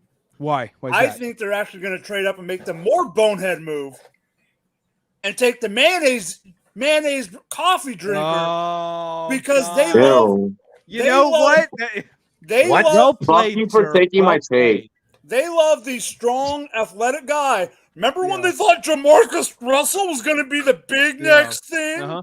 Oh my God, he can sit on his knees and throw 75 yards. Yeah. I don't give a shit. But here's what's actually going to happen. Here's what's actually going to happen. The Raiders are going to get in a bidding war and cause the Indianapolis Colts to only move up one pick if they want to get a QB, and that's going to be what happens. And they're going to take Will Levis because Jim Irsay is I think the Colts end up with Will Levis, and I think that's the perfect fit for the two of them. It's a perfect fit for the two of them. It doesn't mean it's the right thing to do. I get that. So I guess my take here is now that I've let everyone else go and like a lot of my takes are gone, I'll go out on a limb here. And I'll just predict some shit for my own team. I agree with everything that Mike said. And that would have realistically been probably what I went with. I've been having that take since I sent you the question. But for the sake of duality, for the sake of contrarianism, Washington going for Anthony Richardson. Washington giving up, and moving up to go get Anthony Richardson, getting rid of Chase Young. I think could be a thing. I also think that Tampa could get rid of Devin White. And see putting him on the block. So I have a question for you, Robbie. And then you guys can answer too. I don't think that Washington realistically does what I said at first. No, I don't think they will. But here's my question to you, Robbie, and I'll let you go on as part of your take, and then they can chime in.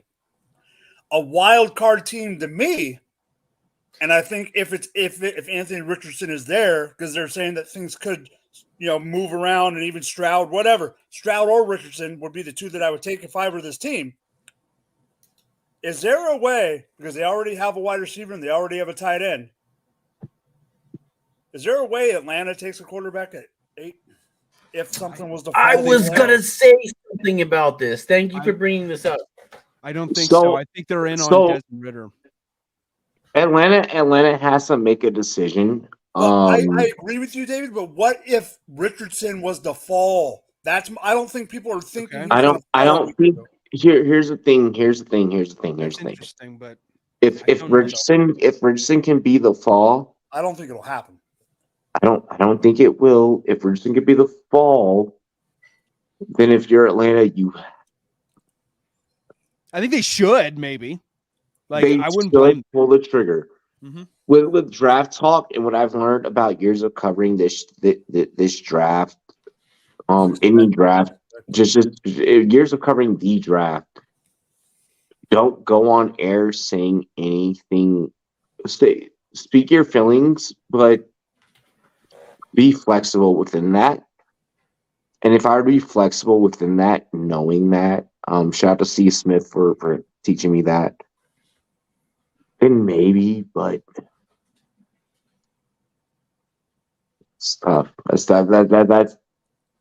if I'm Atlanta and I bring in Anthony Richardson, I'm setting myself up real quick, real fast in a hurry. And I'm speeding up a process that doesn't need to be sped up. I don't know if they should, but they could. They could. But this is what I would do. This is actually, David, I think, David, this is what should happen. Okay. If Richardson was to fall, right? Yeah, like 8 or 9. I think it's Washington. Washington. No, that is the perfect spot for Tennessee to only move up 2 or 3 spots and get him. Do they? The thing is, are they ready to bury? They don't trust Malik Willis, and I feel like if they trust Malik Willis, Tennessee is stupid. Well, no, that's what I'm saying. I think they should draft him because they don't trust Malik Willis, and Ryan Tanneskill is no longer Tanneskill. He's Tana in the freaking senior center. I'm gonna address something. that a colleague sent me, and they were like, "I don't start watching film until after these guys are picked." Yeah, I've heard that. It's interesting. I've heard it, and we've all heard it. Those of us that are here in this industry for a long time and are relevant, we break down football as this football. I think a lot of people do that. Football is football. You shut the fuck up and you watch football. Your job is to watch football. But the guy that I heard that from not too long ago said his reasoning, I don't agree with him one bit. His reasoning is, so while he's watching the guys film, he can put them in his head in the system that they are drafted to, instead of seeing the raw, like that. They're. That is my one, and maybe only exception. But I feel like you need to know the individual prior to that. And I think David 100% agrees with this. To even figure out if they're going to fit in that. I feel like if you're watching film, at the end of the day, if you want to do this and you want to do this at a high level, you need to be watching film. And you need to be watching film at all levels. I don't hate it, but if I chose to not watch XFL, I would not. I have to, because the Turpin can come up.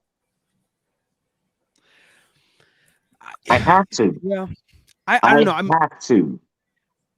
I probably should more with XFL. I watch NFL obviously in college football. Like I don't watch any. I watch very, very little. Like probably the littlest that I. Are you watching film? Are you watching film more than what you would say the average person does? Oh, yeah, absolutely, for sure. Yeah. And I'm not just like when I'm studying a player, I'm watching multiple games of that player. I'm not watching just one game. How much Jackson Smith the Jigwa tape did you watch this year? I mean, outside of the games that I watched, to watch like every snap over again. Independent analyst time, regular, just log it, just off the top, just give your analyst hours. So okay, just recently I watched at least 6 games worth of him. You're fucked. That's what I'm saying. That's what I'm saying. That's his point. I'm sorry, your log just proved my point, and that's me asking you to log off the top, which I guarantee is probably, if you were to literally track it, you're probably deeper than that. Unfortunately, but that's the homework that comes with this job. So I bring this question up. Who do you guys think that can jump out of these day 2, day 3 picks? Because these are really the picks that are going to make or break a motherfucker's fantasy draft or dynasty draft, or it could shake up how even redraft looks. Like, I mean, in the first round, yeah, sure, Bijan is going to shake things up. Yeah. He's going to be in redraft. He's going to be taken at 8, 9, 10. But what are some rookies that you're looking at right now that you think that are really going to, like, whether redraft or dynasty, that are like going to be like, yeah, no, I already know. How deep do you want me to go? Get sexy. All right, I'll get sexy then. Get sexy. Here we go.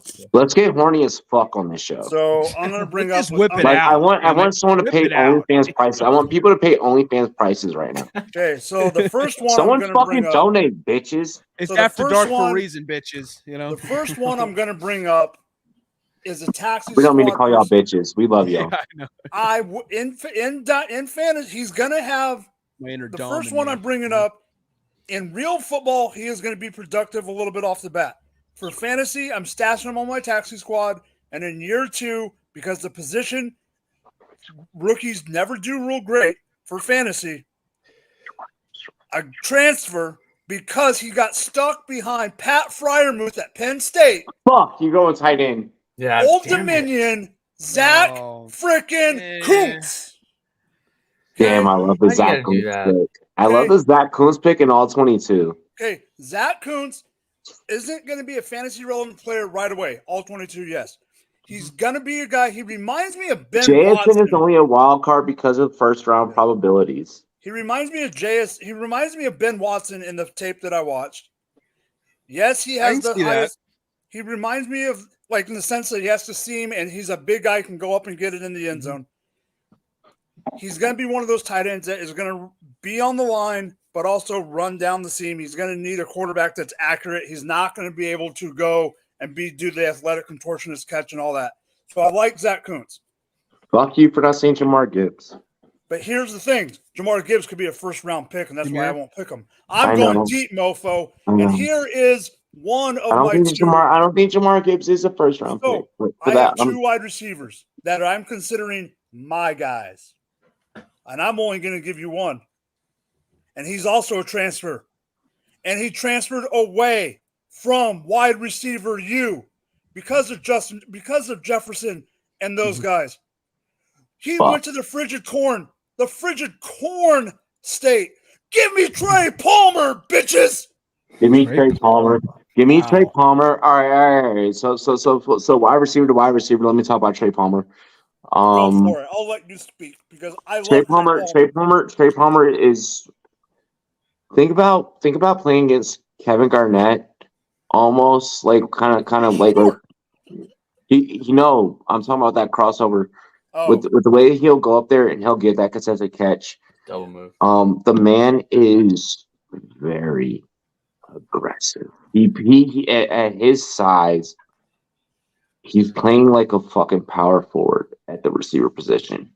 While you're talking about him, I'm pulling up my grade that I gave him during film because I actually graded him out. He has no problems getting low and running the whole route through you, which is what I love about smaller size receivers. I love for tiny guys. Guys kind of I grade myself in the tiny guy area. If I were to go to an AJ Green one-on-one, AJ Green would be like, you're not in a tiny guy area. In a tiny guy area, like kind of like scope, the man's explosive. The man gets that inside shoulder into your routes, and he'll break in and get open spacing. He'll go in and hit those streaks. He'll go in and hit that up top. I just looked at my log. I watched 7 games on him because I have each game, whatever I watched. I wrote down that I watched 7 games of him. That's unhealthy. I'm telling you from mental health, that's fucking unhealthy. Robbie, I graded out. I graded out. No, I fully graded out on film 25 wide receivers. There's an app that does this for you. No, I want my eyes to see what I have him. Because I was about to say, I do my shit. shit very old school. My shit comes in a fucking email. I got my film. Don't worry, I got my film. But no, I mean, just continue what I was saying. Has no problems getting closer. With the bigger guy to create separation.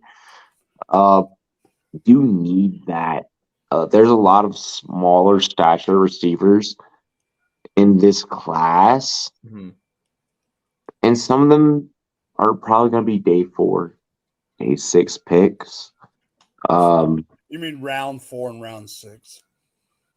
Round 4, round 4, round 6 picks.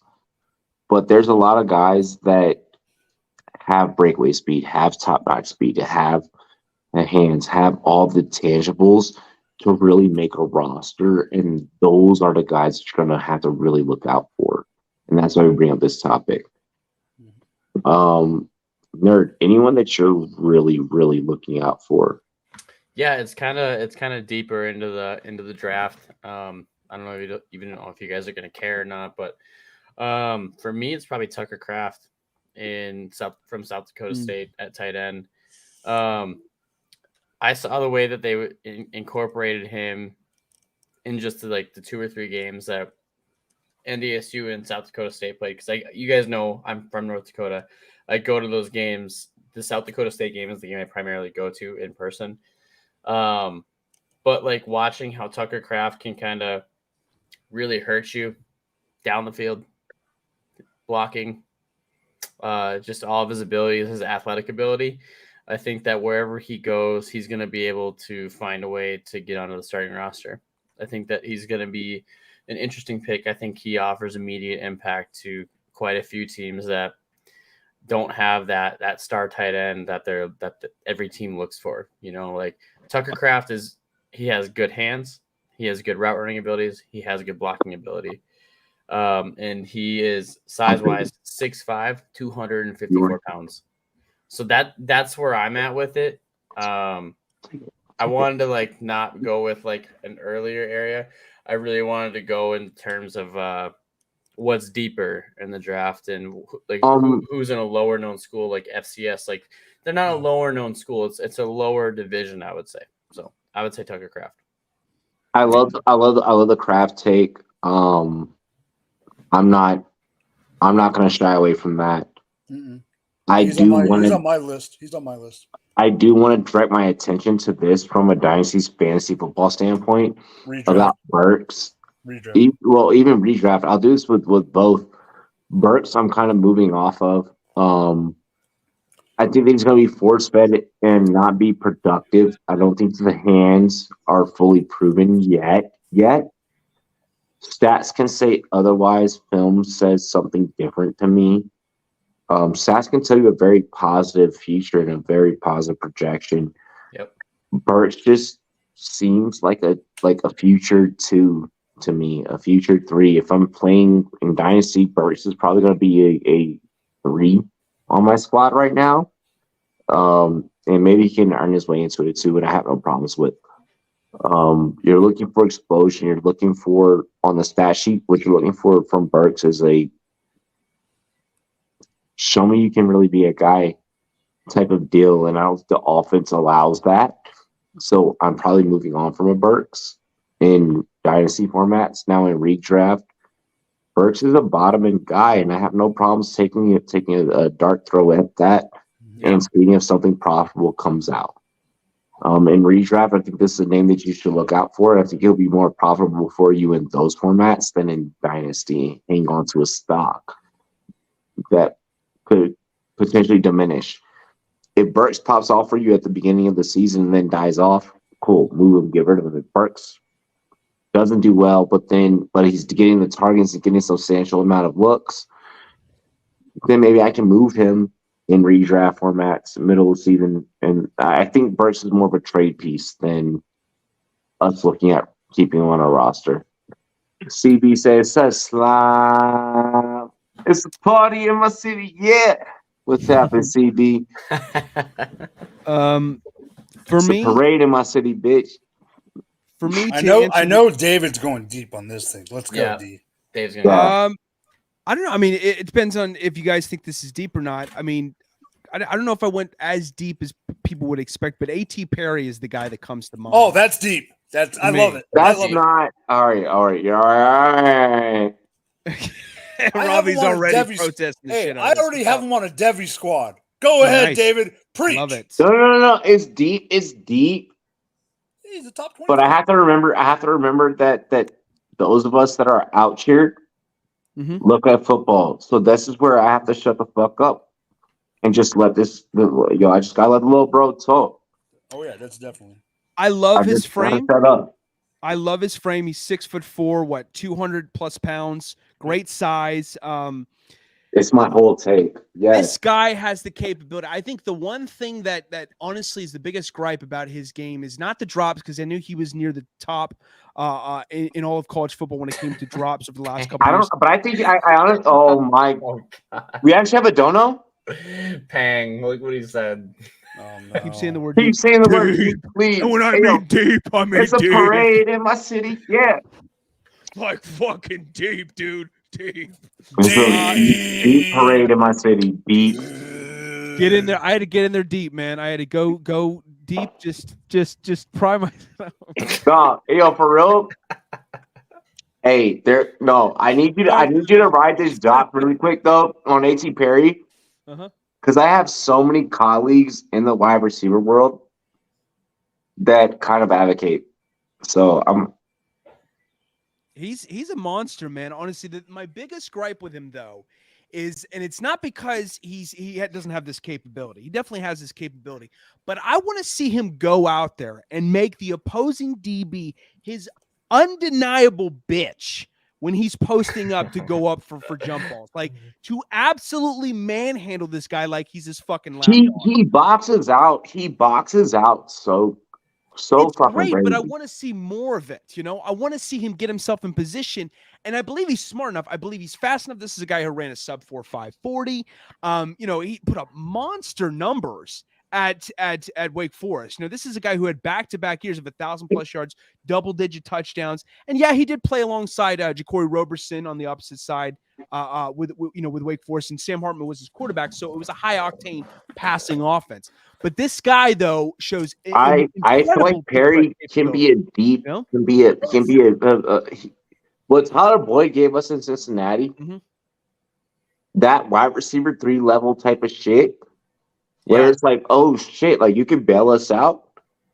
I think that's Perry. What Cole Beasley did for Dallas in the early days. Yeah. That's what I'm looking for out of Perry.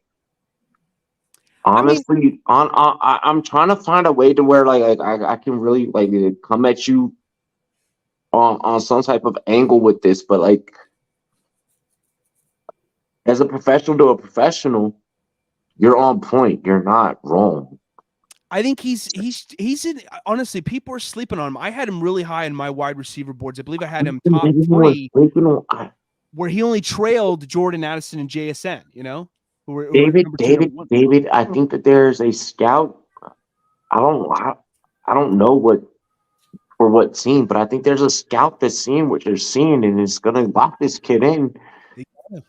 Diversified and everything, man. He's got the capability. I have him as a one in this league. I have him as a high 5.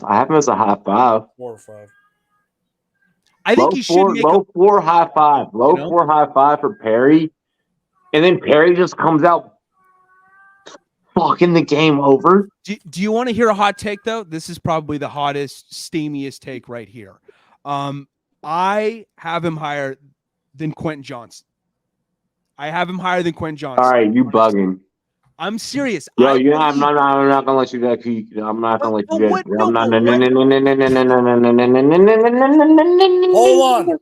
Hold on, both of you. Hold on, real quick. Question for both of you. Okay. It's about who can box out. Where do you have Where do you have Quentin ranked? Y'all are gonna hate me for this, okay? I think Quentin can be right there for Washington to compliment him with Terry and No, them. but where do you have him in wide receiver ranks? So I'm trying to recall everyone I put in my top 5, but it was JSN was 1, Jordan Addison 2, A.T. Perry was 3, 4 off the top of my head. Gosh, I got to remind myself. A.T. Austin Perry definitely isn't 3 for me. Oh. I would probably go. I haven't Quentin seen Johnson. him inside anyone's top 15. 4, I believe it was. I put Josh Downs. Quentin Johnson is probably in my 5. I think Johnson's your 3. I think I said 4 was either Josh Downs or no, 5 because was I love High, Addison. I love Addison. No, I'm saying you have Addison too. Yeah, I have Addison too. Yeah, JSN, Addison. You have JSN, Addison, and then I bet you have QJ at 3. No. You've watched podcasts I've been on, so But I'm just saying, I think that's where you had him. You picked QJ on Sunday night, you jerk. You can't say he's not your 3. No, but let's think about it this way, though. Okay, what makes Quentin John? If we want, I don't want to dive down too much of a rabbit hole because I know we're trying to stay on topic here. But what makes Quentin Johnston superior to A.T. Perry? Shit, we're coming up on fucking time. We're good. Don't worry. Just go. But what makes him superior to A.T. Perry? What makes Quentin Johnston superior to A.T. Perry? This is a guy who, for the first 4 games of the season last year, Quentin Johnson's more physical. I just play Johnson's more physical. Johnson doesn't give a fuck. And it's the speed. Okay, he showcased more physicality, but he doesn't show up like A.T. Perry does. He doesn't take over games like A.T. Perry does consistently. A.T. Perry wasn't like I'm letting you listen, Linda. The one thing I have heard, Linda. The one thing I have heard smarter people than us in the world say about Wake Forest, and David, I just want to say, I drafted A.T. Perry in a Devy draft before last season. Last summer, I drafted A.T. So I'm not saying I don't like A.T. Perry, but what people give A.T. Perry a knock for, hold on. No, but what people give A.T. Perry a knock for is the Wake Forest's offense suits the receiver more than other. Like if he would have gone somewhere else, they wouldn't have shown out as hard. We got 2 more topics. I know. Because Quentin Johnston, it took him the first 4 games for him to account for more than 40 yards in a single game. But he's a dog. But you got to remember, it's the system. He's an inconsistent dog. I like him, but he's an inconsistent dog. If he's peaking, he's fucking peaking. But when are we going to rely on him? If he's peaking, he's fucking peaking. Okay, so he's going to be the next Devontae Parker or some shit, No, you know what, David? When I'm right, I'm right. Well, you can say that about, but David, you can say that about every position. There's a quarterback that did decent in the league, even though he screwed my team over. There's a quarterback that did decent in the league, playing for New England, getting a job because of injury, and then going to the Chiefs, and Matt Castle, who didn't start a single game in college. You can't just go off of college production. You got to go off of I'm not. He had a faster 40 time than even Quentin Johnson. All 22 white team this year, I'm going to be pissed. Actually, I can't be pissed because it's your team, but still. Right. Let's get into the very next topic. Uh-oh. He's got a more diversified route tree, too. Oh, he has a better route tree. Who, in the spirit of the holiday weekend, oh, God. who is the greatest marijuana consuming athlete in all sports that you can remember in your generation? The only rules are they have to have been popped for marijuana at least once. I was going to ask if it has to be. I was going to ask if it had to be marijuana. He's like, all it takes is one. All it takes is one. Marijuana has to have been in their system. Yeah, okay, I was going to ask if it could be another drug. Okay, I was going to ask if it could be any drug, but okay. Any drug, yeah, sure. We can all go Doc Ellis. That's what I was going to say. I got a photo of Doc Ellis 15 feet away from me. Yeah. I really? worked with his nephew. The photo says Doc Ellis, no hitter on LSD. It's signed. Did he sign it like Was All he right. so zonked Well, out of his let's fucking finish. mind? Well, he let's decided finish. to hire Any Glenn? substance. What is the greatest I thing you know. ever seen? What is the greatest sports feat you ever seen on any substance? So I am going marijuana, but I want to be honest. I only brought up the other drugs because I wanted to bring up Doc Ellis. I had no idea Robbie was going to do that to me. Okay. On weed, I'm just going to, he might not be the best performance, but on weed, the best character and everything else, and the fact that he got traded for 9,000 picks. Give me Ricky goddamn Williams, baby. He's easy, yeah, for sure. You got it. He's definitely someone that comes to mind. I mean, I just got to take Ricky. I know it's low hanging fruit, but when you've got the dreads and you're coming in and you freaking go kissy kissy with Mike Ditka, I don't care. Yeah, he did. That is one of the wildest fucking picks imaginable in the sports world. Like that will never happen again. Okay. Like we have to embrace the fact that's a one of a kind right there for a coach and a player to wear some fucking wedding outfits and shit like they're getting married to each other. It's worse than I mean, Dennis Rodman. wild. Yeah. All right, go ahead, nerd. I just had to get that out of the way quick. I'm gonna go with the obvious on this one. I think it kind of popped in everyone's head. I'm gonna say Josh Gordon. Josh Gordon, his speed's crazy. He always seems like he's ready to go for the season. And I mean, I think it's been like 3 times now that he's been caught. And I think like more. Fuck. I think it might be even more. It might. I don't know, but like I feel like we've been robbed of seeing Josh Gordon's true talent and potential in the NFL. I like Josh Gordon. I like that one. That's a good pick. Because like he's just. We've never gotten to see what this guy's fully capable of. And I feel like he's one, like just knowing how fast he really is and like how in shape he is for every season that when he comes back, I've said it openly and honestly over social media, whenever people have posted about him getting caught again, people are being pretty unsympathetic to his situation.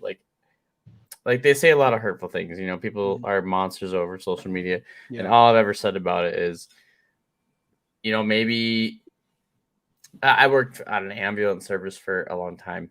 Like it's one of those things where maybe he does have a problem with wanting to be using it. Maybe he doesn't. I'm not the one to say it, but like, I feel like if I don't know, he's the best marijuana athlete. Damn it. He's the best.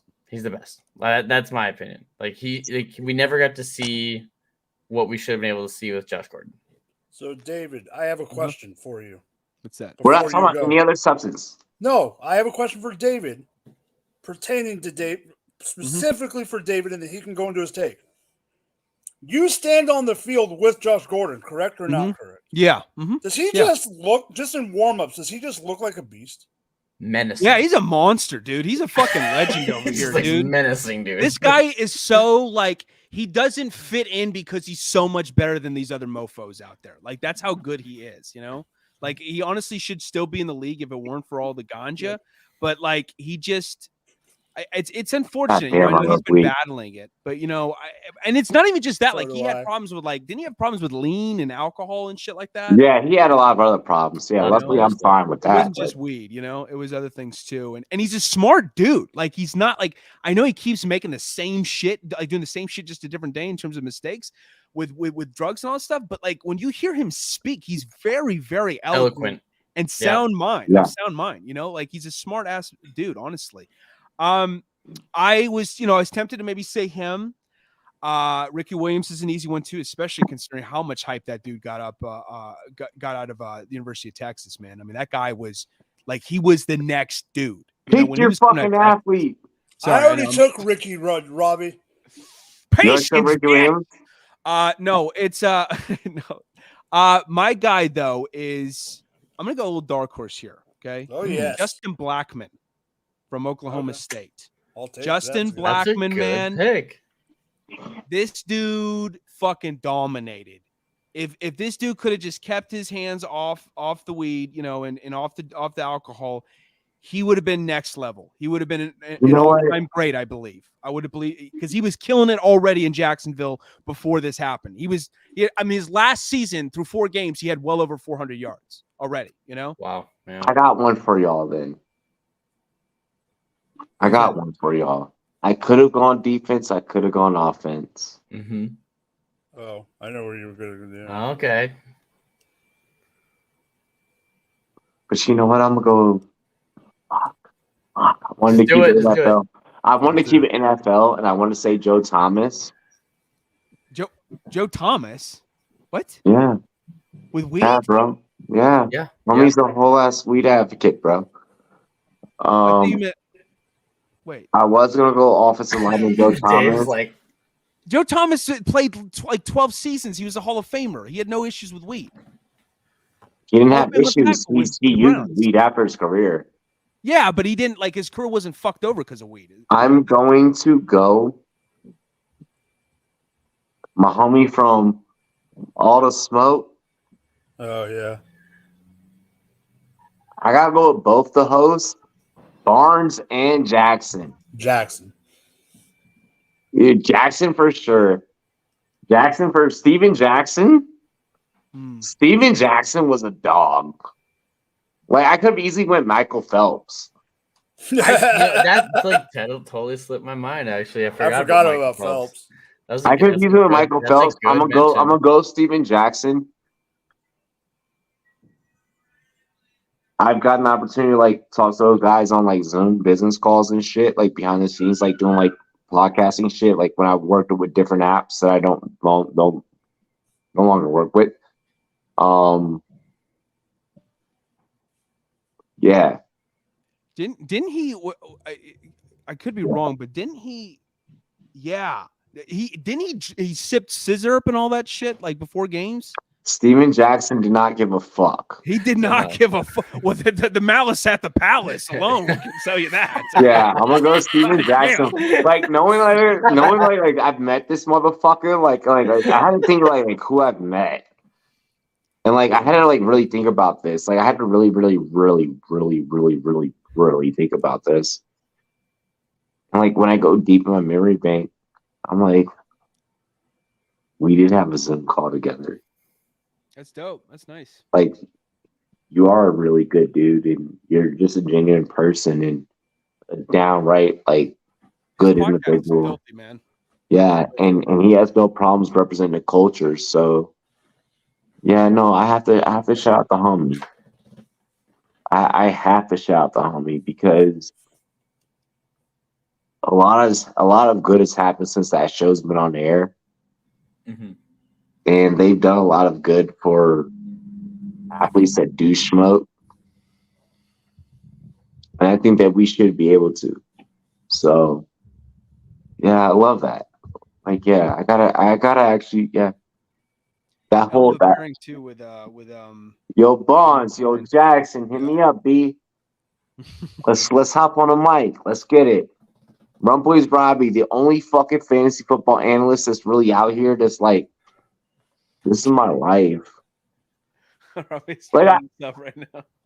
Like a lot of motherfuckers be like sugarcoating. They're like, oh, I gotta put the wife and kids down. Yo, Mike, I'll walk out right now. You'll hear my kids and shit. You'll hear my kids yelling and shit. Like, I don't care. And like that's what I love. That's what I love about our show, and that's what like I love about our podcast. It's like it's just organic. You know, This is real, and we're really gonna bring the real. We're really gonna bring that real talk. We're gonna bring that real analysis. We're gonna do it across all sports. I'm figuring out that you guys. I'm not figuring out. I'm relearning that you guys like when we actually talk as many sports as we can. Yeah, love it. So I'm learning that about our audience. Y'all aren't just here for one thing. Y'all are humans, which means you have more interest in just one thing. So we just got to do a better job of opening up the market and just being real people. I want to go back to being a real person. I don't want to just be like, I'm a personality. I'm gonna do what the algorithm tells me. Be organic for you. Yeah, no. I want to go back to being fucking organic as fuck, bitch. Why?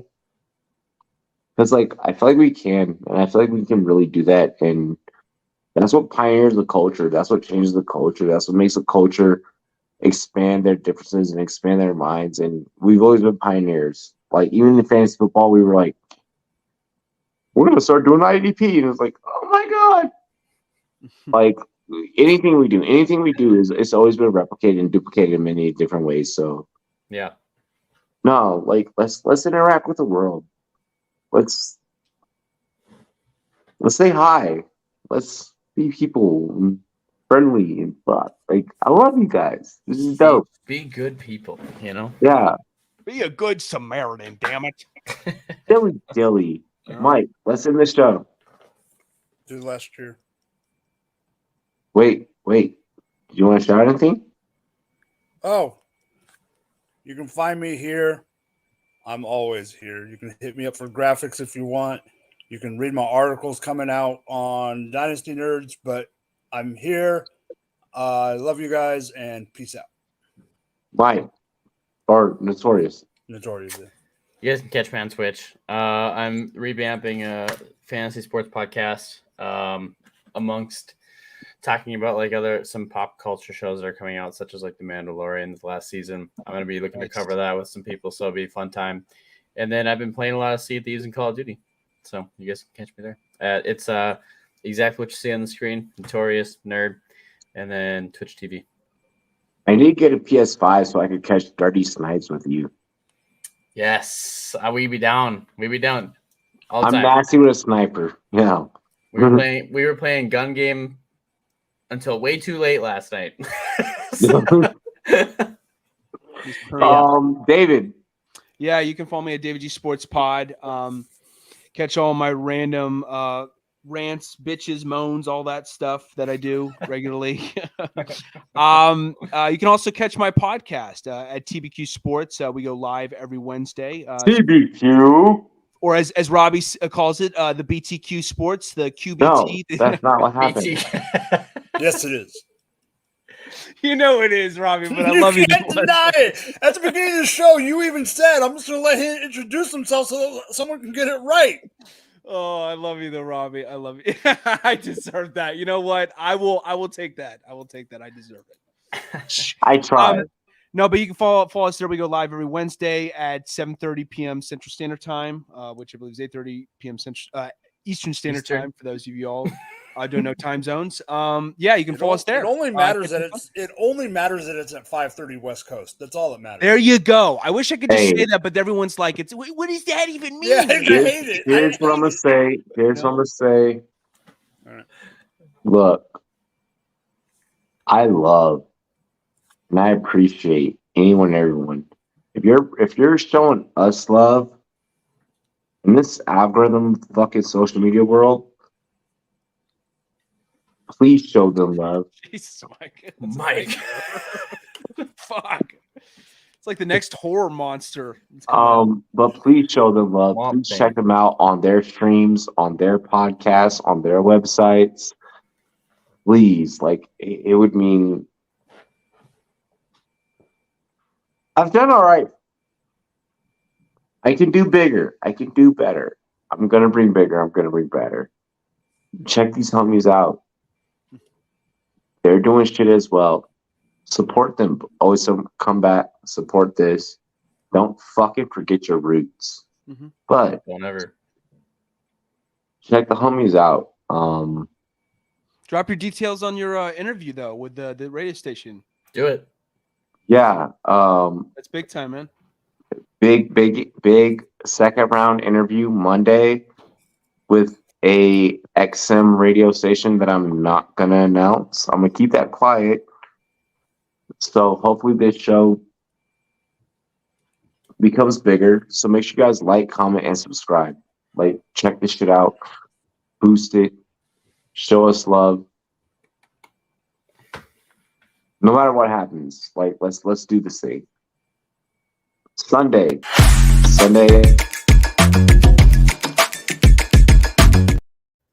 Whoops. Nigga, what are you doing? I'm not even near it.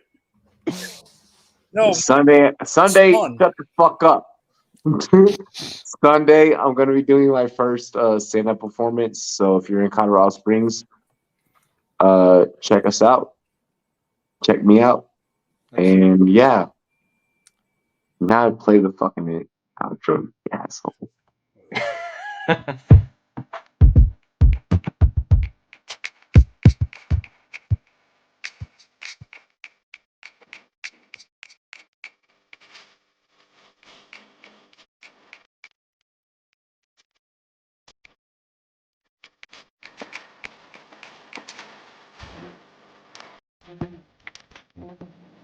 Peace.